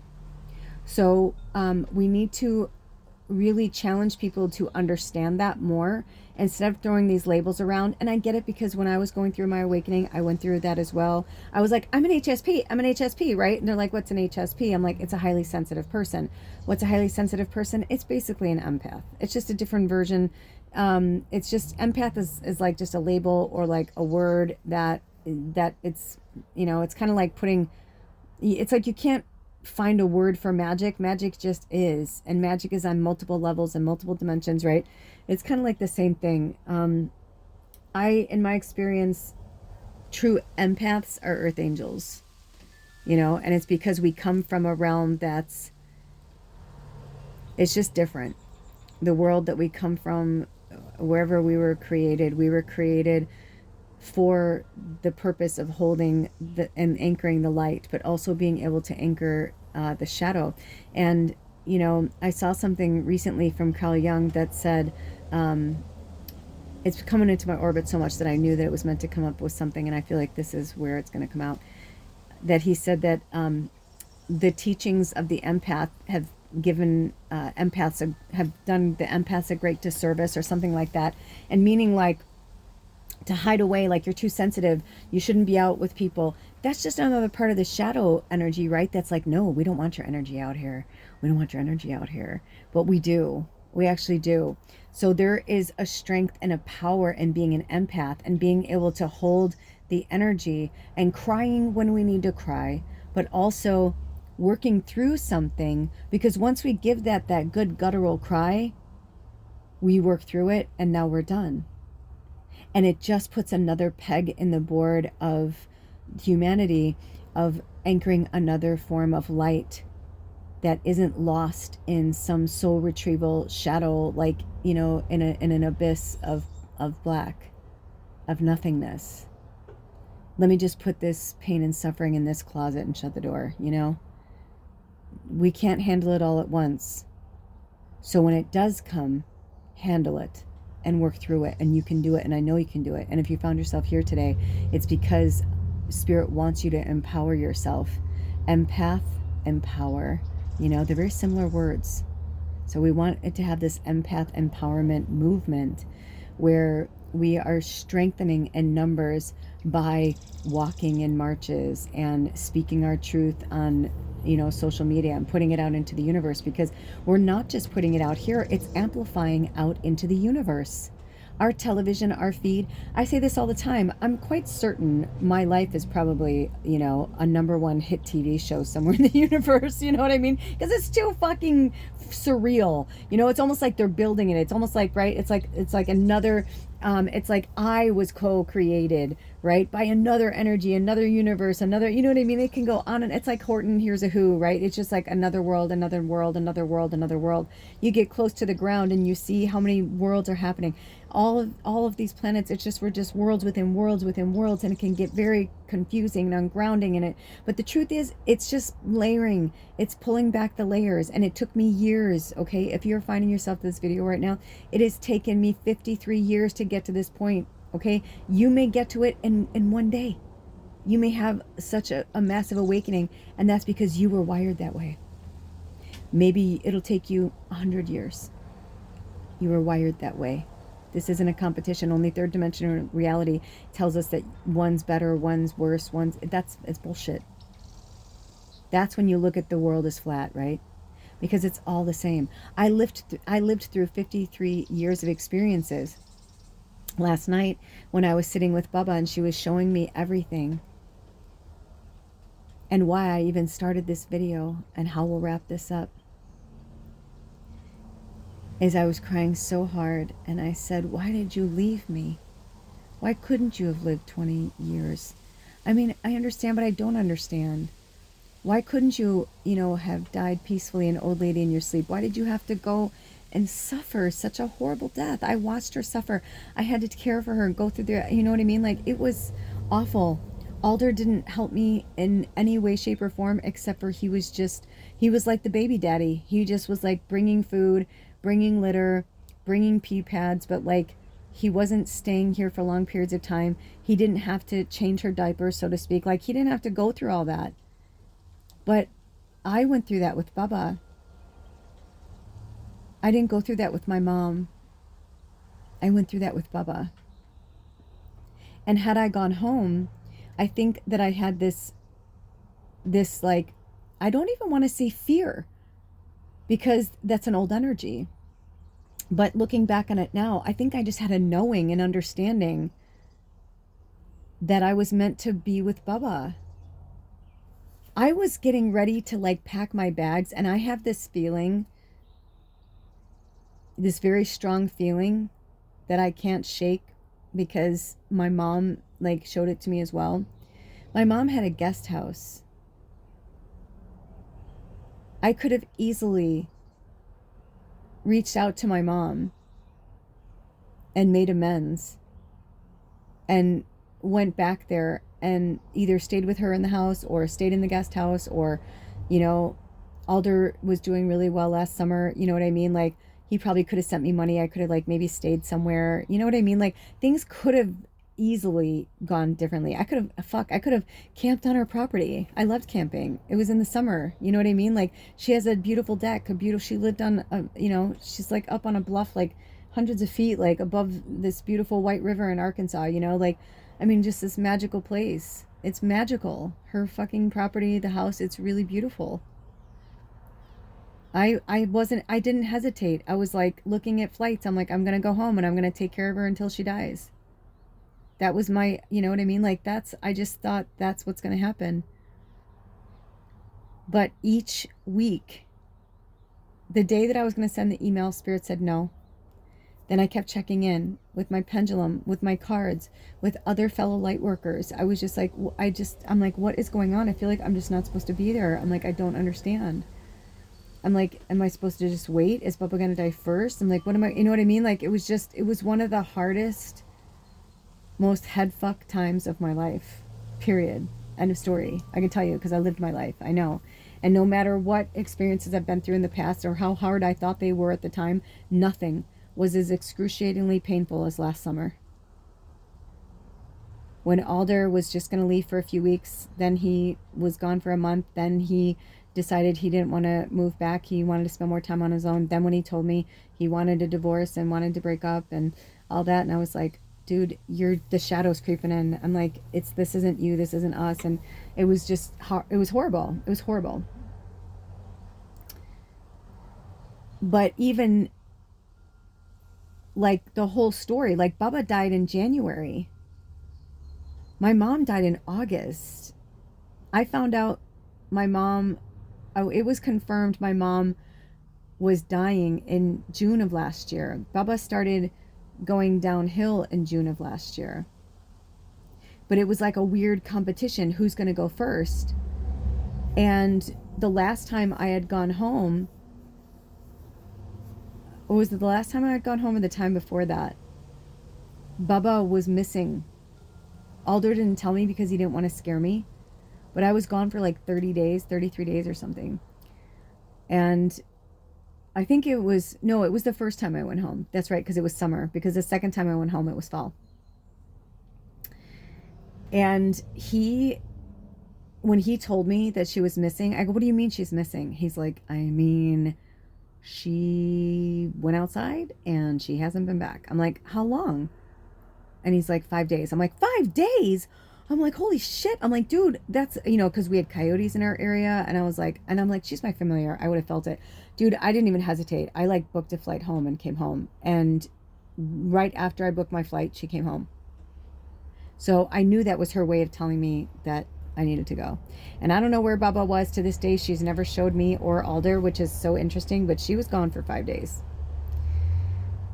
we had just moved to the farm at that point. So I believe that that's when she was still really spry and so fucking with it.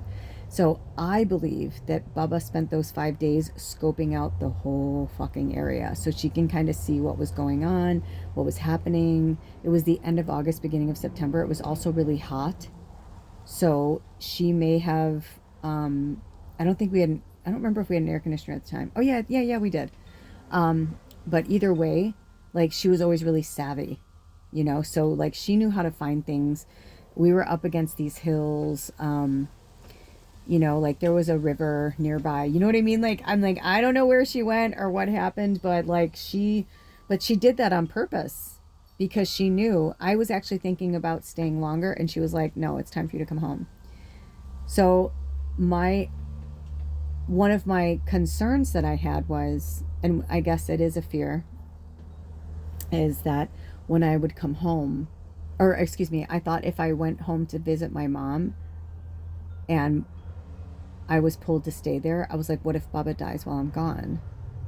And as much as I love my mother and she births me, she does have 2 other children. She had her family. My mom was the oldest of 6. She was the matriarch. So I knew everybody was going to rally around her. I found out that my uncle had spent time with her, like during the eclipse, and like, you know, her little brother, you know what I mean? And like, so like I knew, you know what I mean? Like I knew that she had like people.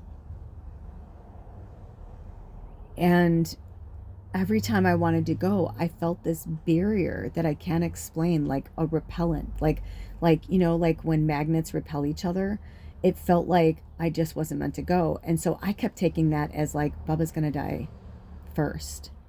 And maybe they were just telling me that my mom is getting ill and like, I'll go and visit her. So I had made this pact with myself that if my mom's birthday was in October. So I thought, okay, if Bubba doesn't get better and my mom, I don't hear anything about my mom, I'm like, I'm going to go visit her for her birthday. Maybe she's going to hang on for her birthday. Maybe she, you know, I'm like, I don't know. But my mom wasn't like a huge summer person. So, and my mom and I were both the same. Like, we don't like being really cold, but we also like didn't like being really hot. So we like things like a nice temperature. It's such a witchy thing. I believe anyway. Every witch I've ever known is like that. I hardly know any witches that are like, I really love the heat, but of course they do because they live in those environments. You know what I mean? So that's silly. But in my thing, my mom and I were very similar. And long story short, I just didn't see that happening. And my mom died last year, August 18th. I got the email in June and she died in August. Like she went really quick. So then I was really angry because she wasn't healthy, but she wasn't sick. She wasn't like throwing up. She was still using the litter box. So my mom died in August and then Bubba started going downhill in October. And then the last time I was looking at some old videos and I realized like the last time Bubba was truly herself was probably around Samhain. And then from Samhain till the end of January, she just started going downhill. And then she kind of like hit a remission. She almost died on Thanksgiving night. It was either the night before or I don't know, those days I wasn't sleeping much. That whole week I was lucky. And Bubba was like, I still like have this alarm on my phone that I haven't had the courage to delete yet because I had an alarm on my phone for 3 a.m. It doesn't go off anymore. You know, it's off, but like I haven't had the courage to like take it off my digital, you know, alarm system because I had to feed Bubba every 4 hours. She can only eat so much at a time, you know. So when she was going through that and she was in hospice, we called it kitty hospice. When she was going through that, it was pretty horrific. And I believe that that's why they didn't want me by my mom. I think they didn't want me to remember her that way. I also think they didn't want me to be around her because I wasn't going to be fake and I wasn't going to be phony. I mean, I was like, I'm going to go, I'm going to Reiki her. Maybe I'm meant to Reiki her. There I am, my savior complex again. I'm going to save my mom. I'm going to save my family. I bet everyone's going to like, we're going to have this awakening. We're all going to love each other. Kumbaya. You know what I mean? Nope. You know, so you can wish as much as you want, and you can want as much as you wish, but you can't change the trajectory of another person's path. And if you do, if you're trying to manipulate somebody, that's dark magic. If you're trying to control somebody's life, that's dark magic. Magic is magic is magic. If you manipulate it to go in the direction that you want it to be, you're doing dark magic. And so I realized that my family, I was born into dark magic. I was born and bred around dark magic. And as much as light magic was around us, there was so much dark magic. And my grandmother was like the beacon of light. And as much as I want to say my mother was too, my mother wasn't. She was in some ways, like in some ways, like everyone was like, oh, grandma, you know, blah, blah, blah. But, and she became, oh, grandma. And I watched her become, oh, grandma. But when I say that, it's like, because I can hear my nieces and nephews being like, grandma, right? Like, because everyone loved my mom, you know? And she was just so full of life and love, and she had so much to give. But my mom was also very dark and very judgmental, and she allowed her strong Southern Baptist Christian beliefs to rule everything in her thought process. And so I just couldn't be around that. And I know that a lot of my family are like, oh, we're not religious. I'm like, oh, but you are. You don't realize it. We were, just because you're not going to church, just because you're not looking at the Bible, everything that my family was in some type of control that came from a religious standpoint. And even if they rebelled against it, rebelling against it also pulled in the shadow, because it was like, you know, like I'd hear things like, you're weird or you're queer, but not in a nice way. You know, it's like, it was always like, gosh, you're so different. Why can't you be like us? Why do you have to be so different? Why? And it just fucking turned me into somebody else. So I needed to unravel and become, because this is, you know, and even now, today, this is who I really am. But I'm going to change even more and evolve even more. And you know what I mean? Like, because that's part of the process. And the more Chiba song, it's all part of the process. It's been coming up a lot lately. So if they call me to, I'll put a link below. But if not, if they're not there, it means you're meant to seek them out on your own. And if it doesn't resonate, let it fly by. So, you know, I don't know how long this is. My eyes have been closed a lot of this, you know, because I'm a storyteller, and that's my job, is to come here and bring the medicine and give the medicine, right? And it's all of our job individually to do that. But it is my job in particularly to put my experiences so out there. And that's another reason why I had to pull away from my blood and bone. They didn't want me to talk about them. And I'm like, yes, but if you're in, then that's a shame spiral. You're in some type of shame. Like, why are you feeling fucking shame about like who you are, right? Like, if you're feeling shame, or if you're embarrassed, or you don't want people to know, then you need to ask yourself why. Why don't you want them to know? Of course, there are some things that are private, you know, but then there are other things that it's like, yes, but that happened, and that's an experience. And especially things that would happen with my family that they wouldn't want to talk about. And I'm like, everybody knew. I'm like, the whole fucking town knew. You know what I mean? Like, whether we wanted people to know or not, cops were showing up at our fucking house, right? It wasn't a secret that my parents had a tumultuous relationship. It wasn't a secret that my father beat my mom. It wasn't a secret that my father was a fucking drinker, an alcoholic. You know what I mean? And I could go on and on for each family member. All of our addictions, all of our maladies, all the things that we went through, they were outward. People could see them. It was obvious. You know, it's like, you don't want to talk about your eating disorder. Well, you know what? It's fucking obvious. It's in your past. It's in your past, but it's part of what shaped and molded you. And then it shaped and molded other people in the family. You know what I mean? It's like we all have these issues, and we shape and mold each other. So I'm like, I've always been open to being with my family and being around my family if we can have open and honest discussions, if people are open. But if they're not, that's okay too. I don't want to force feed my beliefs or my experiences onto others. But it's not even a belief system. It just is. And it's interesting because, you know, when I was growing up, my mom would say the Bible was the only book and blah, blah, blah, blah, blah. And so in a way, I guess I'm a false prophet, right? Because I'm saying it just is. But all I can tell you is that in my experience as a telepathic psychic medium, that travels all different worlds, dimensions, time and space, and always have, but didn't understand it, and now I do. All I can tell you is what I know. And you can take from it what you want and leave behind what you don't. And you can listen to this and make fun of me. You can walk away. You can, whatever. But I won't allow that to shape and mold me anymore. Because my experience with my husband is my experience, and his experience with me is his experience.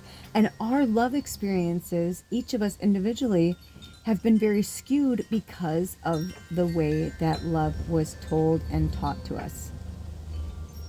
So now we have to relearn love in a different capacity and not judge each other's experiences in the past, currently, or anything that may, occur. And it's interesting getting to know each other on a completely different level, and it's really exciting. And that's why my whole life had to blow up in my face last year.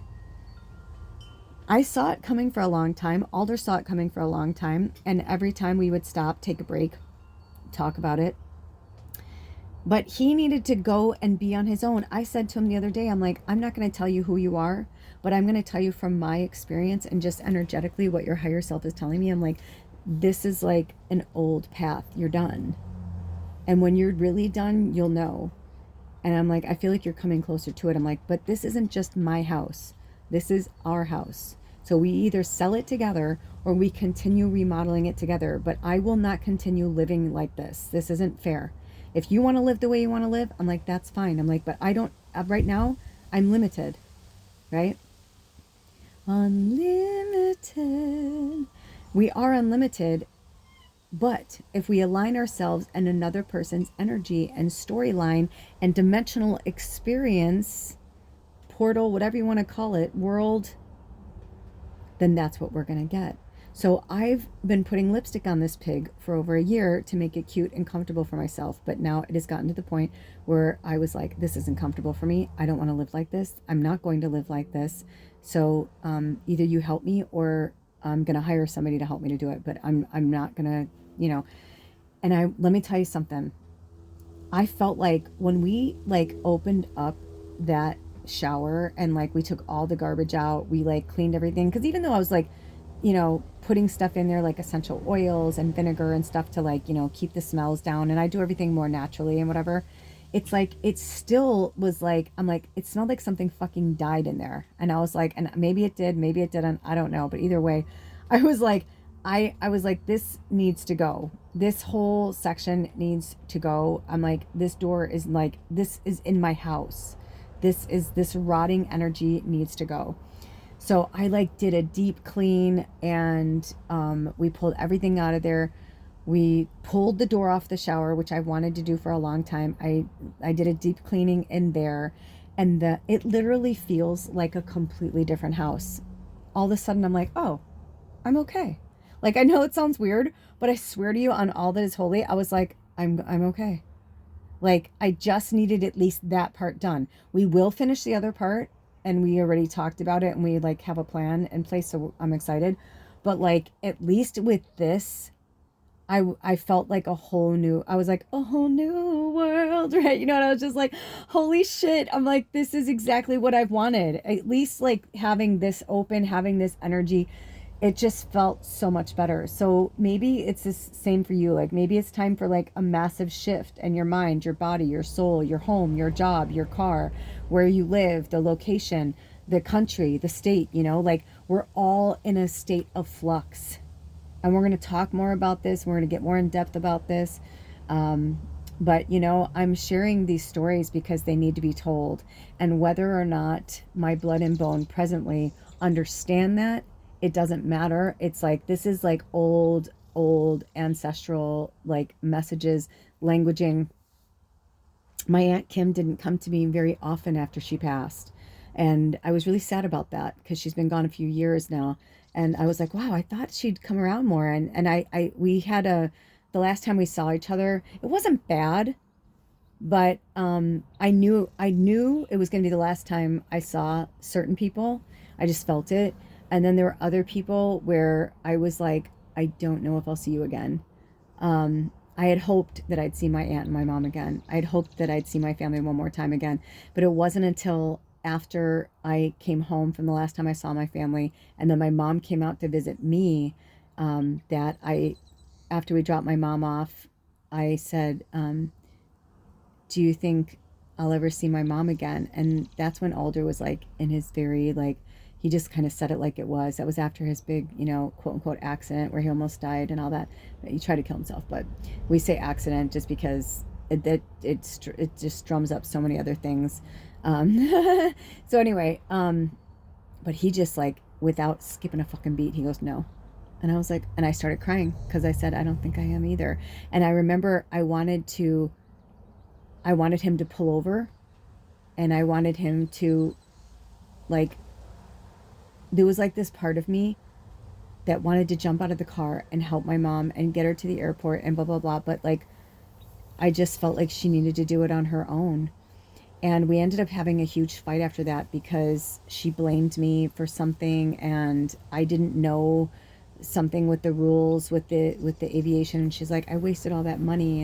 And I said, Mom, I said, I'll send you the money. I'm sorry, It was just like, it was kind of weird. It was just like a weird, like, it was just weird. It wasn't the way I wanted things to go, and it wasn't the way I wanted things to end. However, while she was here, we did have some good moments. We did have some good times. And I feel like that was Spirit's way of saying, like, no, that was the last time with her. This fictitious fucking, relationship you thought you were going to have with her on her deathbed of Death Mother, well, no, what was it? Night Mother. Oh, I see a spider right now. Hey, Mama. I realized was just not going to be the experience that she and I thought we were going to have together, because we weren't the same people when we talked about her dying and me being there with her, and how she wanted to live her, she always said if my stepdad died before her, that she wanted to, come be with me and live over here. Well, that was years ago. That was so many years ago. So, she didn't want to come out here. She wanted to be in her own home. She wanted to be with her people, her church people. And I'm quite sure she was probably surrounded by her church people. If my mom died alone, my mom wanted to die alone. If she didn't die alone, that's the way she was meant to die. And she doesn't show me, and because I'm not supposed to know right now. So either someday my family and I will reconnect, my blood and bone, and they'll tell me the stories of how it happened, and and she'll show me and whatever, or someday she'll show me. Because when I was having my meltdown with Bubba last night, and I was hugging Sherwood, my stuffed animal, and feeling like it was her, she brought up what she told me at the end, the day she died, which was that I can't go where you're going. And I was so angry with her because I was like, I don't understand. You were like healthy one minute, and then you started deteriorating. Like, I could have worked on you. We could have gone to the vet and found out what was going on. Probably could have, like, I didn't want the vet to heal her, but like at least the vet could tell me, so I can, because she would tell me this thing, then she would tell me, Baba, like, it was a really weird thing. And I'd be like, am I not reading her right? What's going on? And then Alder would like confirm things that she told me. And I'm like, nope, that's it. She's right. Like, she's telling me, drink some water. I'm like, it is right. It's just that she knew if she told me the truth, I would have tried to change everything. And I wasn't supposed to. Some of it was her karma. Some of it was my karma. And same with my mom and I. I've been my mom's mom in another life. So it's like we have, this was something that had to go down. And I was that placeholder for that karma for my mom to, the interesting thing was my brother and my mom were estranged for a really long time. And I don't know for certain, but I get the vibe that they reconnected before she passed.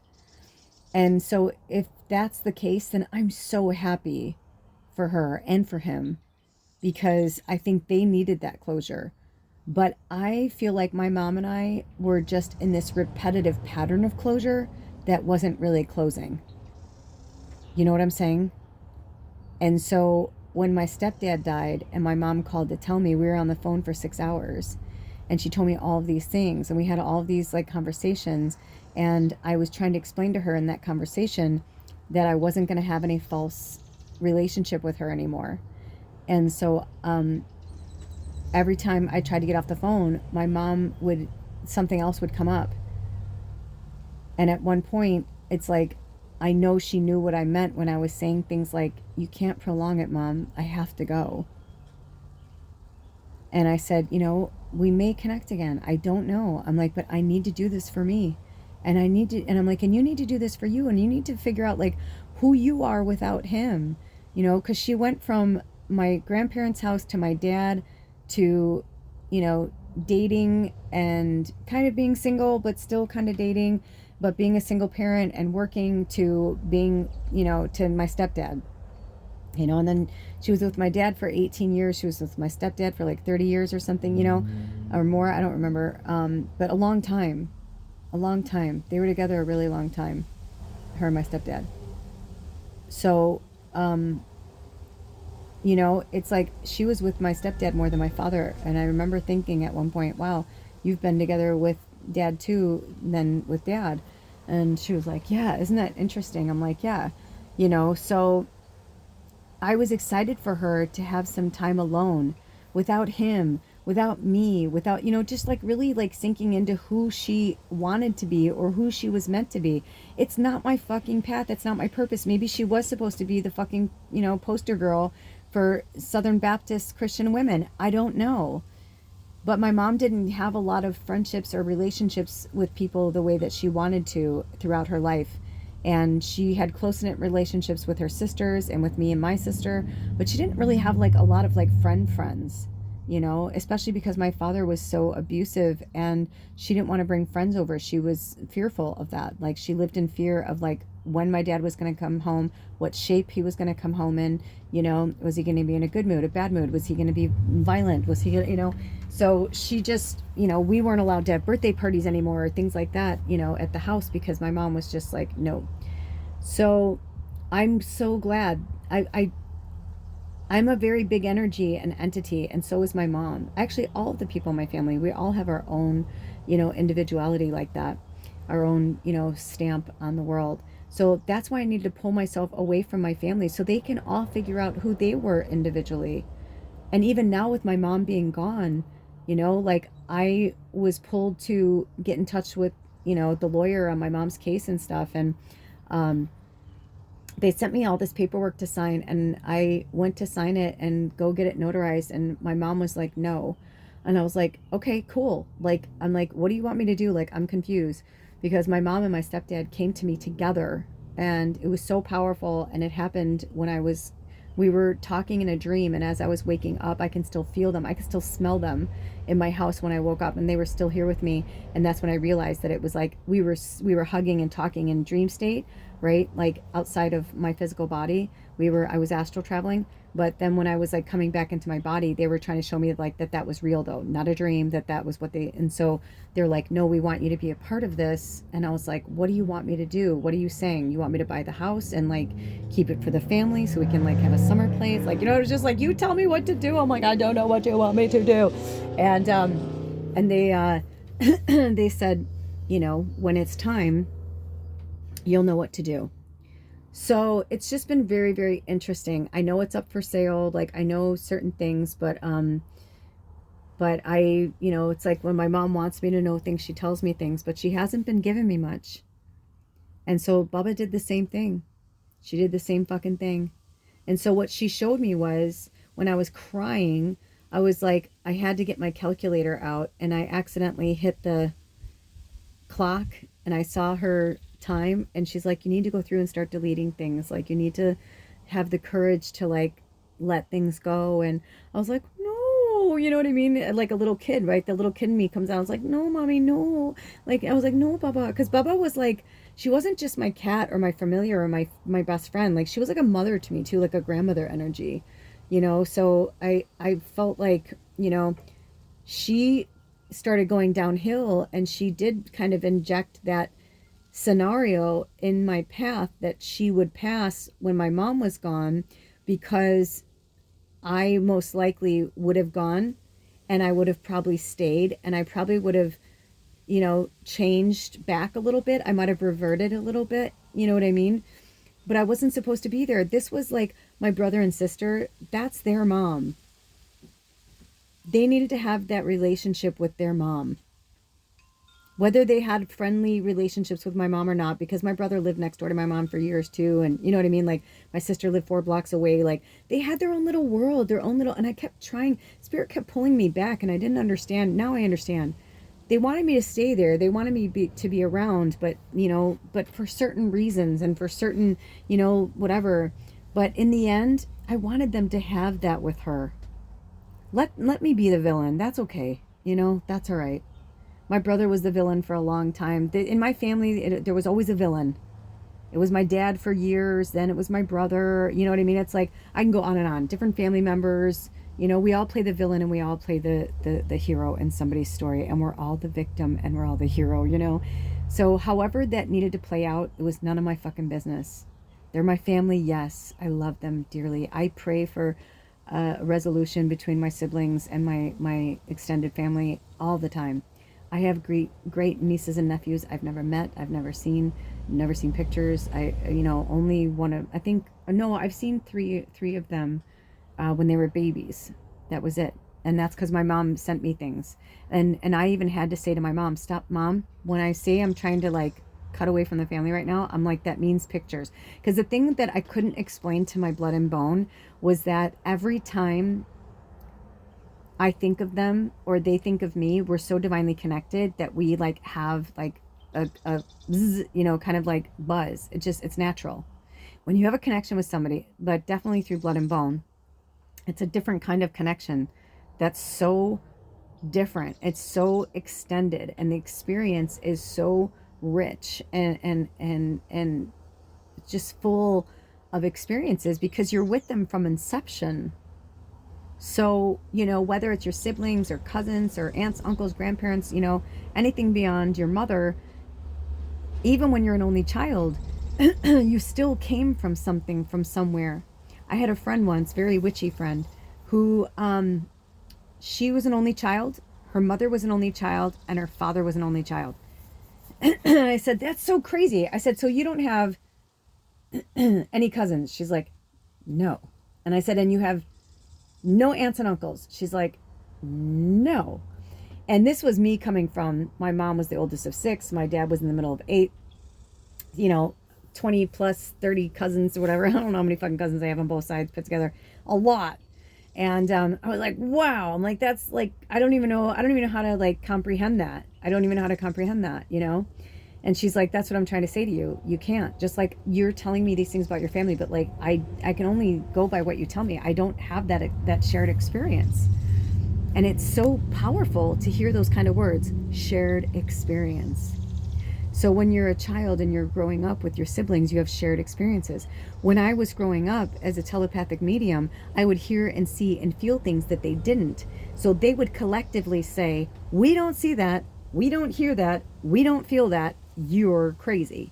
And my grandma would sometimes say, I see it too, or I feel it too, or I hear it too, in secret. And my aunt would say, I don't understand certain things, but I know that you do.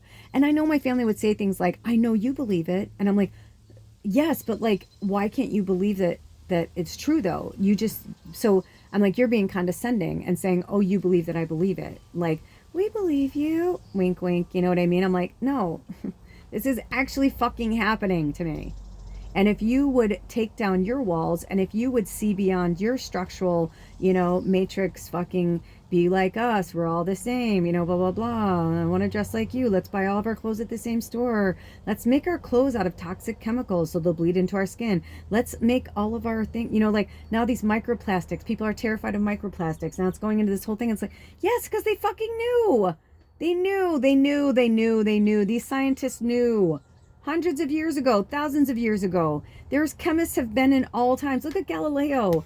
Galileo, right? Galileo, big old whoa.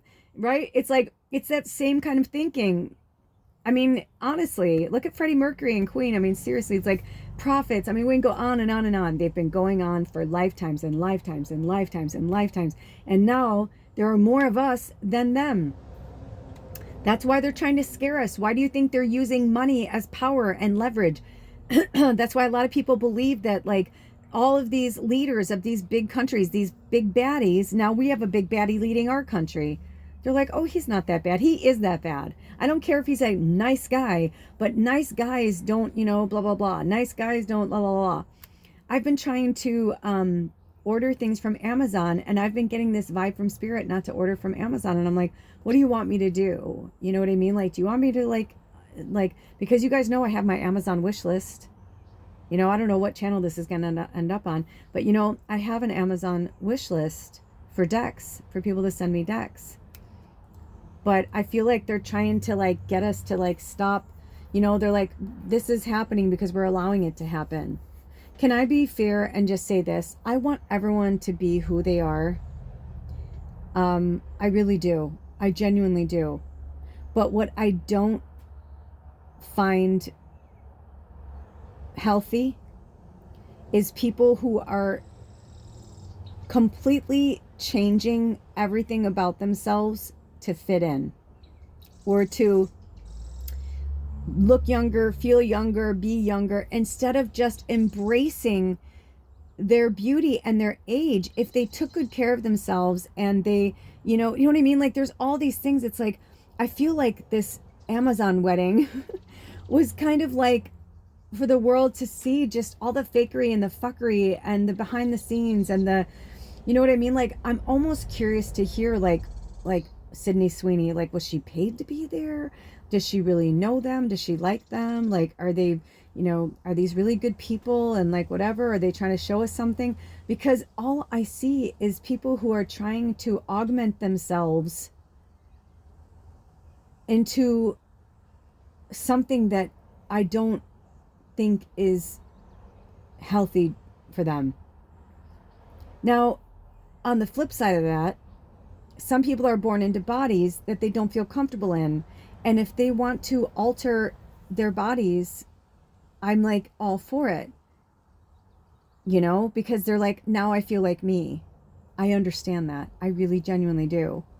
But I do think some people go too far because they're trying so hard to be perfect, pretty, skinny, fit in. And that is the mass delusion that I pray is going to go away. Because when I was seeing these pictures, I was like, there was just so much fakery. There was so much plastic, like the plastics, like from Mean Girls, like this kind of weird energy. And also, I don't know if this was purposeful or if this is just, whatever.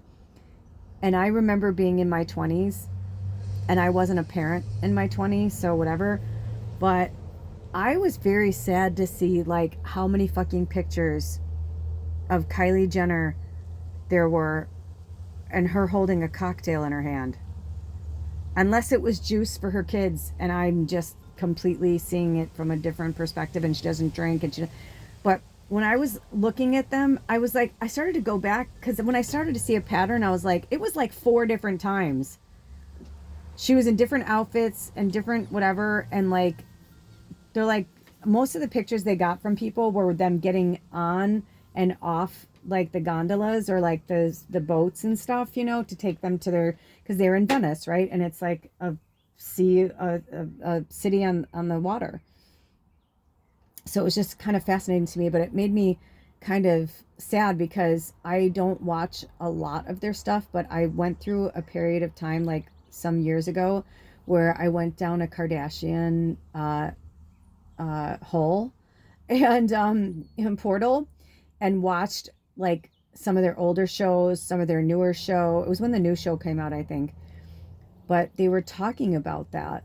And it was when Kylie first was legal to drink. Of course, she could drink whenever she wanted to, right? Like, nobody's going to say anything to her. She was living on her own. She was old enough. She had enough money, like whatever. I'm sure she was getting alcohol and before she was 21, if she wanted it. But I don't know. Maybe she didn't. I don't know if she had kids. I don't know.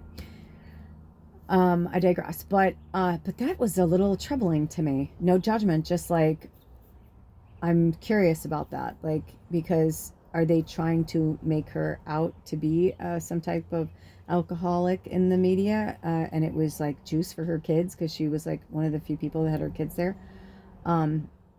you know, but it was just interesting. You know what I mean? Like the whole entire thing. I mean, and I'm looking at fucking pictures, you guys. So like this isn't like, you know, I did see some. Actually, I watched a compilation video that somebody did, like a fashion blogger. So I saw more pictures because of them. But I saw those pictures before I saw that because they were fucking everywhere. They were splattered everywhere. It was just very interesting. So just moving forward, I just want you to start looking at your life individualized, but then also, you know, looking at the sensationalism of everything on the planet right now, and the commercialism, and how so many people made their billions of dollars on the deaths of other people, and karma will come for them all, trust me. So we don't need to, you know, put any dark magic, or you know what I mean, like just let it all like work itself out. You know, even now everything I'm saying, right, I'm spelling, I'm manifesting, I'm putting things into being. So what I'm putting into being is peace, love, good health, and let me rephrase that: unconditional love, unconditional peace, unconditional good health, unconditional wealth. You know, I can go through everything, but unconditional, that's what we're looking for on the planet. When we were given free will, it's like, you know, my mama used to say, her mama used to say, so my grandma used to say, and my Aunt Billy used to say, and a lot of the things that, so when I say my mama, they're actually coming from my grandma, my great grandma, my Aunt Billy, my, you know, my Aunt Joan. I can go on and on, but on my mom's side of the family, they were Southern, and there was a lot of energy of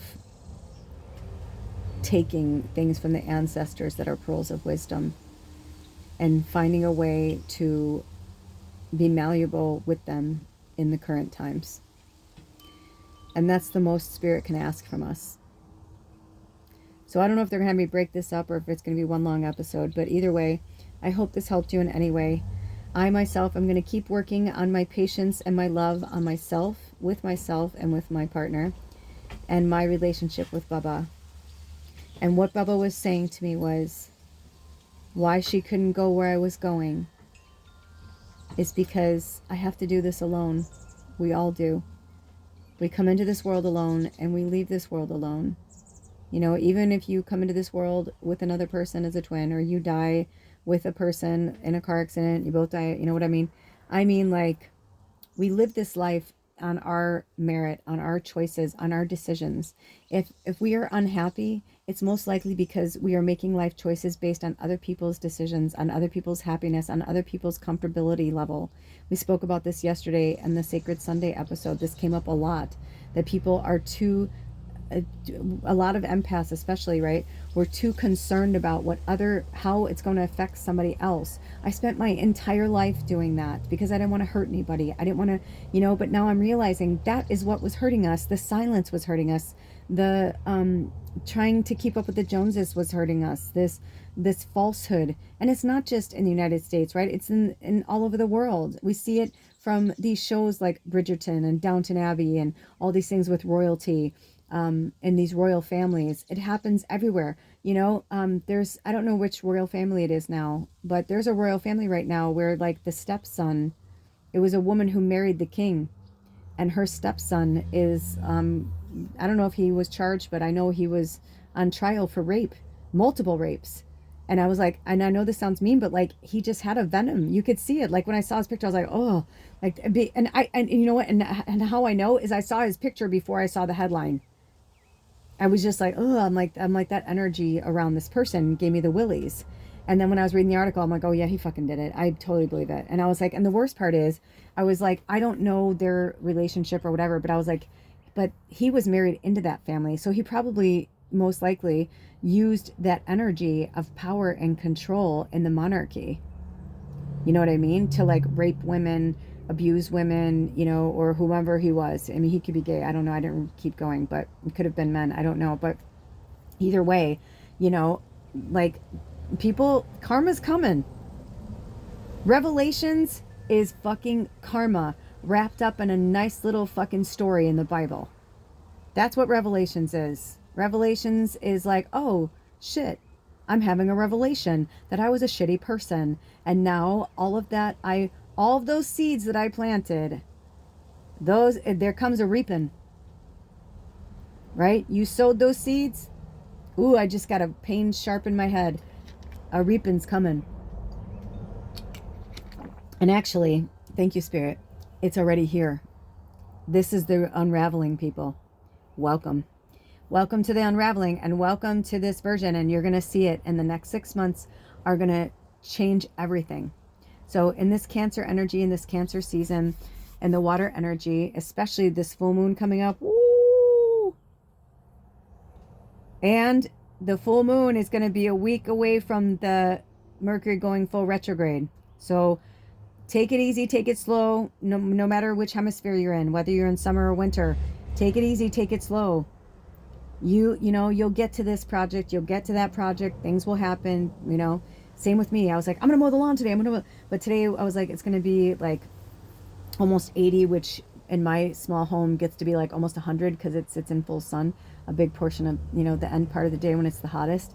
So, you know, don't be, you know, Billy, don't be a hero. Speaking of family, anyway, got a lot of Bills and Billies in my family. My dad, my brother, my grandpa, my cousin, his son, you know, anyway. So with that being said, I am grateful for this experience with you. I am grateful to walk as the Native American energy has been coming into my orbit recently a lot, and walking the old red road, which is walking the road with consciousness, with kindness, with love, and understanding that whatever you're going through, somebody else is going through something as well and worse. And whatever you're not going through, you're witnessing someone else come through. Have compassion, because that could be you in their shoes. That could be you in their life. That could be you in their experience. And you probably were. So it's time to open our hearts more. It's time to forgive more and love more, but also have an understanding. Don't get too emotionally attached to certain things. And if you're having a lot of emotions in it, then that means you got to fucking cry it out. You got to let it go.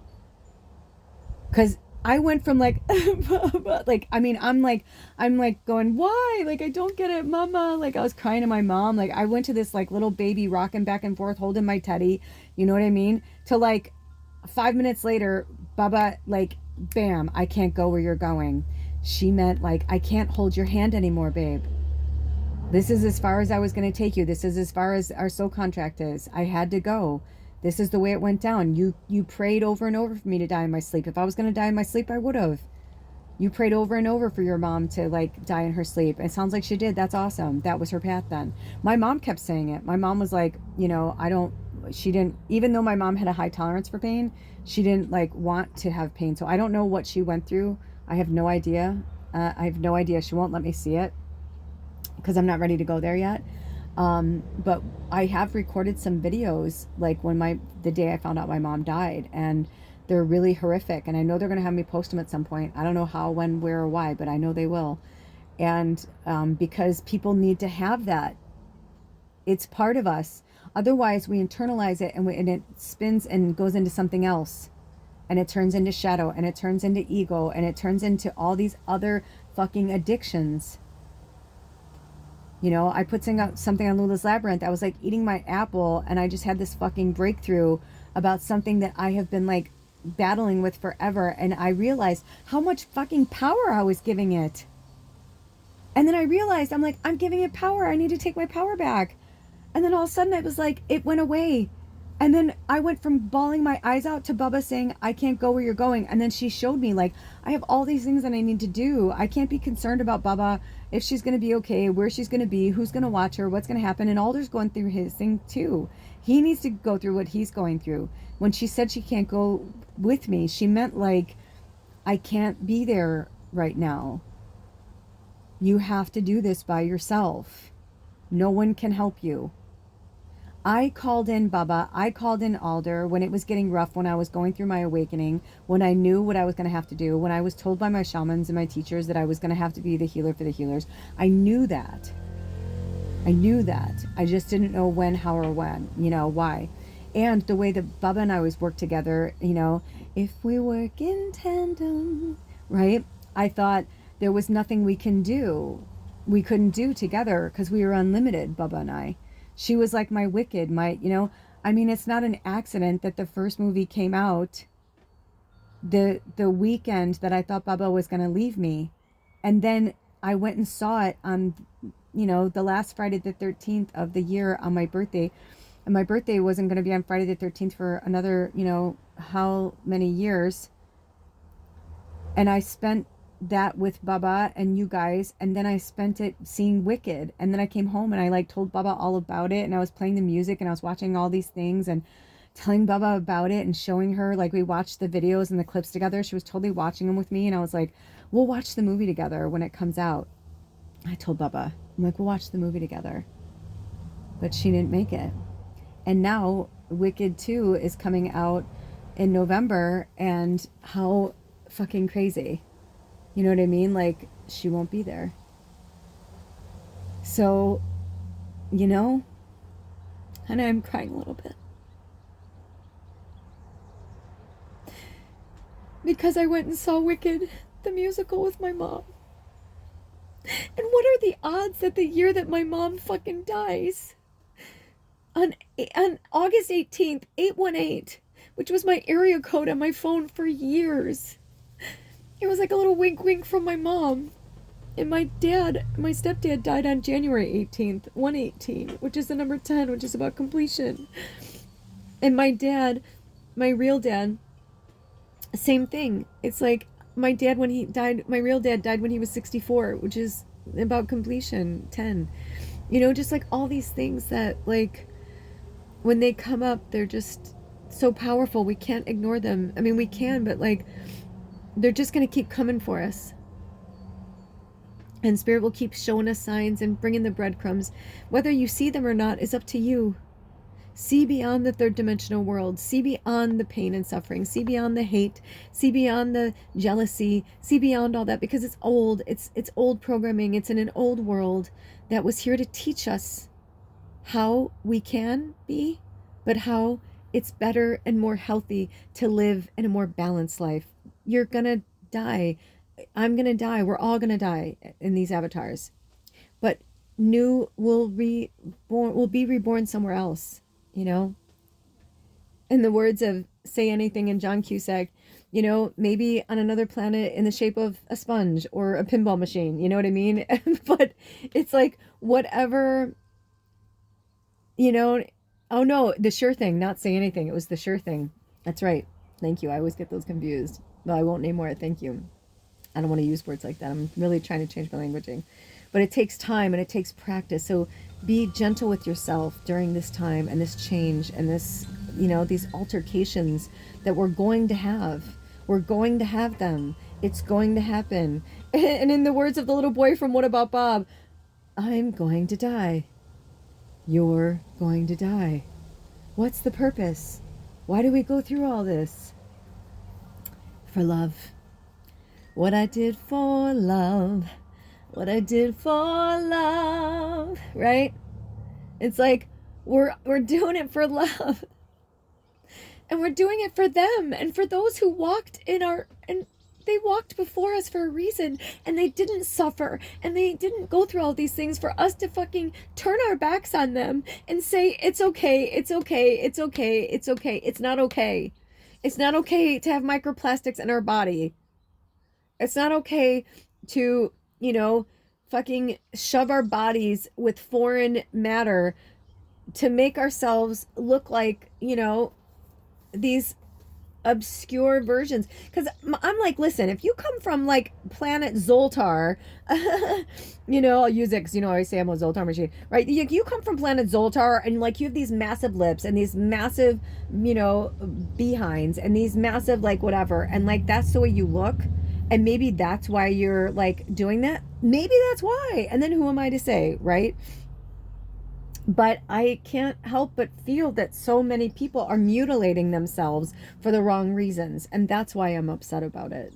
And it's none of my beeswax, and it's really none of my concern. And for me to be upset about it, then that's for me to look at somewhere in my ego and my shadow to find out, why is it even affecting me at all, right? But it is my great love of humanity, and it is my great love for this planet, and just everything I've been through, and it is for my empathy for all of us. I want us all to win. You know, I want everyone to get a trophy. There's nothing wrong with that. If somebody wins first place, I think then it should only be like that. Like, then everybody knows who came in second, third, fourth, fifth. It's like, then wouldn't it be like, we all know that? So like, why do people get so upset about, like, you know, everybody gets a trophy, but my son is the reason why this team is winning? It's like, that's right, and that's why he won MVP, and that's why he's fucking going to college to blah blah blah. But he was there, and there was a team supporting him, right? So there's all these gray areas, and these are the areas that we're going to be exploring through humanity for the next 50 plus years, until everybody, you know, because that hatred will die out, and it will be reborn. Of course it will. It's part of us now. You know what I mean? Like, that's part of us now. If we come from pure love and pure energy, then Lucifer and demons and shadow and darkness and all that stuff was created for us to be able to experience lust, to experience greed, to experience, you know what I'm saying? And we need to experience that. That's why as children, we're taught to share. We're taught to, I was watching something and they're like, oh, I want to play date. My son loves your son. They have so much fun playing together. Your son is such a good giver, like my son. And I thought that's a really interesting perspective, you know. She doesn't want her child to play with a kid that, like, another kid hits them and steals their toy. However, that's what playgrounds were created for, right? Because, yeah, maybe that kid's being a little brat. Maybe their parent taught them, gimme, mine, you know. But it's also teaching them that they can be like, hey, don't hit me, you know. But then the child needs to learn that no one's going to play with you if you behave like that. Because people don't want to get hit. And people don't want to be treated terribly, you know. And if you look at the planet as a bunch of fucking toddlers, and all of us going through our inner child, some type of like recovery system, then we'll have more compassion for what's happening outwardly, inwardly, and the explosions and the bombs and the deaths and the experiences, you know. I've lived through tornadoes. I've lived through flooding.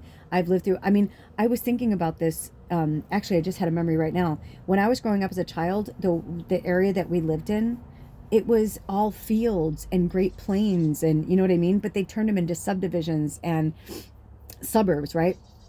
Well, our basement was constantly flooding. If there was ever like big rains, it was always like, oh shit. And so like my neighbors and like my brother-in-law, like he married my sister, you know, like they were, you know, we all grew up together. So like, so many of us, we lived in the same neighborhood, and we suffered from flooding because of where they built. It was not very wise. It was not very smart. And not all of the houses in our neighborhood flooded, but some that were built in more slopey areas like ours, we had flooding, which was fucking horrible. I mean, it was horrible, you know, losing furniture, losing things, like having to like move things upstairs. And like our poor piano, you know, it went through so much. It went through so much. We had an old vintage piano that was with the church that my parents got married in from like the 1800s or something, or turn of the century. And long story short, they gifted it to our family, and my sister was the only one that played like all the time, and so she kept part of the piano. I'm glad that she got it because, you know, but I mean, just all these things. So like, I experienced tornadoes, I experienced flooding, then I lived in LA, I experienced earthquakes, then I lived in the Pacific Northwest, I experienced fires, I experienced, you know what I mean? Like, we're like literally, when there was a time where when Alder was in the hospital, when we had one of the worst fire seasons we ever saw in the Pacific Northwest, and it was awful because of the area where I live in the Puget Sound. If there are fires in one mountain range, and then there's fires in another mountain range, and then there's more fires across the border in Canada, and those mountain ranges, we get trapped. So at the time we were living in Yelm, in the Olympia, Washington area. We were between Seattle and Olympia. We were on the Mount Rainier Valley. And that's when Alder had his quote unquote accident, and he was in the hospital, and he's like, I want to come home. I want to come home. And I was like, dude, you're better off staying there. I'm like, the air quality is so bad here. And they're like, he's like, it's bad here too. I'm like, yeah, but he was like on oxygen. You know what I mean? I'm like, you have access to oxygen while you're healing. And he's like, I don't care. I want to come home. I can't take it anymore. So, we had to like sign him out, you know, like that he was leaving on his own, even though they didn't want him to go home yet. He had a fucking tube in his stomach. I was feeding him through a tube. It was like one of the worst experiences of my life. Talk about every 4 hours. Same with Alder. It's like I helped nurse Alder back to health. I helped nurse Baba back to health. You know, so it was just so interesting, you know, like to have these kind of like experiences and like witness like just how much I've been through. You know, I've moved, I don't know, 30 plus times, and I've lived in 5 states in the United States, and very different places, you know, from Chicago to Kansas to Los Angeles to Oregon to Washington, you know, very, very different. So I am starting to really understand why I needed to have all these experiences and travel through Europe, and, you know, go all over Mexico, and going to like Mexico City, and not just like the Bahamas or Ensenada or, you know, Cancun, or like any like, or even like when I lived in LA and we would like go down, you know, to the Baja Peninsula. It's like there's the Baja Peninsula, and then there's Mexico, very different. And when you go to southern Mexico and you start to you know, go to all these different states in Mexico, you realize like what a beautiful country Mexico is, first of all, but also like just like how third world it really is. And so I've seen things, you know, I may not have gone to India, but I was married to a man whose father was from India, and would like tell us all these stories when we were in Mexico City. He's like, oh gosh, you know, he's like, India is just as bad. And like, he's like, you know, these quote unquote third world countries. So, you know, when you go there and you see the way these people live, you start to understand just how disgusting that wedding was. And people are like, it's their money, let them spend their money any way they want. They're like, I'm like, yes, but if you're gonna have that much money, and you know that you are knowingly like like, this is the thing, some people are like, what just happened? Like Leonardo DiCaprio and Oprah Winfrey were at Jeff Bezos' wedding. Like, what is that? Like Leonardo DiCaprio preaches like saving, you know, the planet and culture, climate culture and all this stuff. And yet he goes to the wedding of like the person who is causing some of the most damage to the planet. Like, it's so bizarre. Like, it doesn't make any sense, you know, unless there's something we don't know about, and there's some like secret underground, because also like Ivanka Trump was there. You know what I mean? Sydney Sweeney was there. Why was Sydney Sweeney there? Like, just fucking weird. It's like, what is this? What is this? What is this false matrix? Or what is this false narrative? Or is there a narrative that like we're not understanding? Or are these celebrities living in the guise of these narratives that are a bunch of fucking bullshit? So keep your eyes, your ears, your everything open, all of your senses open. We have more senses than 5. Keep your senses open, your meridians open, your chakras open. Work with your chakras, getting grounded. I walk around barefoot as much as I possibly can in safe areas. I go outside almost every day. If I don't, it's because I had too much outside the day before. But I am constantly connecting with nature. And I feel like this is a message from Spirit for all of us, that it is time for us to really let go of these bullshit stories that we keep telling ourselves, these false narratives, these, oh, I'm this, oh, I'm that. Well, put your fucking money where your mouth is. Put your, when I looked down, it was 228, almost exactly like it just had turned. My father's birthday is February 28th, and he died on May 28th, which is also Alder's birthday. But you know what I'm saying? The coincidences like that aren't coincidences. They're the wink winks, the nod nods, the you're not crazy. You have a purpose. This is, you know what I mean? Stop looking the other way. You collect feathers for a reason. You collect rocks for a reason. You know what I mean? I can go on and on for all the things that you're doing. If you found yourself here today and maybe you're like, oh, but I can still do this, I can still do that. I overloaded myself I laughed to Alder because I was getting so healthy, like so healthy, like where I was looking in the mirror and I'm like, damn girl, you look good. You may be 53. You've had no work done. You look amazing. Like, I was just like, pumping myself up. Cause I was getting ready to color my hair. And I was just like, I love myself. I love myself. And then we did the new moon, reading, the new moon in Cancer reading, where we did the Love Yourself Oracle deck, and the mantra was, I love being me, right? And so, but no, Spirit had me go down the darkest path over the last week. Holy shit balls. Holy shit balls. It's been so hard, but it was good, and I feel good about it. And now I'm back on the clean path. I'm feeling good again. But it's because when I'm not taking care of myself in like emotional, mental, physical, like the whole thing, Spirit will force me to get it out. And that's what they did. They forced me to get it out. Hold on. So I encourage you to do the same. Get it out. Holding it in is literally making you sick. And you don't realize it, but certain choices that you're making are preventing you from moving forward, especially if it's patterns and if they're habitual. I needed to be shook to my fucking core. I needed to be rattled. My cage needed to be fucking rattled in order for me to really fucking do it. Meaning like working on myself, letting go of the past, letting go of this person that, friends, family, like, people are like, oh, this is who you are. I'm like, this is not who I am. My mom's like, this is a phase. I'm like, no, it's not. I'm like, I know that I've done other things that I get it. Like, I understand, like, I'm not mad about it. You know what I mean? Like, I understand, like, why they said those things, why they, like, I'm not mad about it at all. That's what I'm saying. I'm like, it's just that I'm still working out the residual pain and suffering of it that's still connected in my blood and bone. You know what I'm saying? Those kind of imprints that come from our ancestors.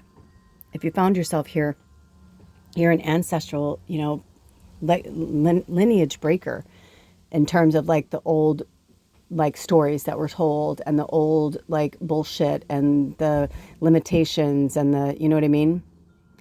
I recently was drawn to something, and my cousin wrote a book.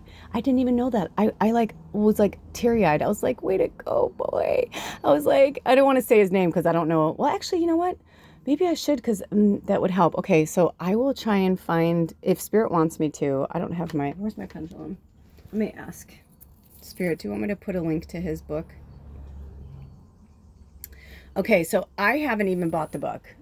But I feel like Spirit didn't want me to buy the book because, like, I'm trying to purge my physical space of anything that's connected to my past, and only because I'm still, like, going through, like, such a massive process.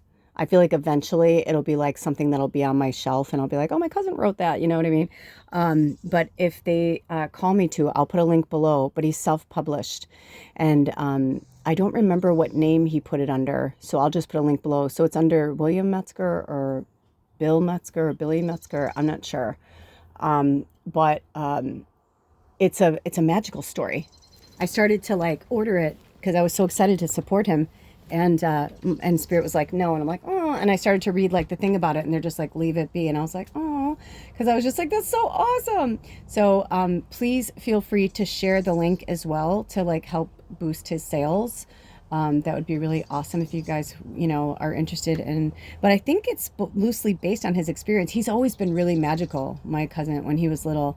That's what I'm saying. Like, all my family, like so many of my family are so powerful. Like his sister too, like super fucking strong, powerful, like warrior woman. You know what I mean? Like, I love my family. I miss them, but I just know that like, I can only be like within, I knew my mom dying was going to be the big one for everybody. But I feel like in time, once like the older, and not just my family, but I feel like once these older generations die off, the newer generations will be more open to what's coming through, because we're not going to be having these false matrix and these bullshit like fake news and all that shit. It's like that was a diversion tactic. And talk about karma, dude. Oh, man, I don't know what his karma is going to be, but it's going to be pretty, yeah, I don't know. I mean, I don't know. It's not for us to decide. Anyway, I love you so much. Thank you so much for listening. I hope this helped you in any way. And as always, take really good care of yourselves and each other. I love you. Blessed be. Aho.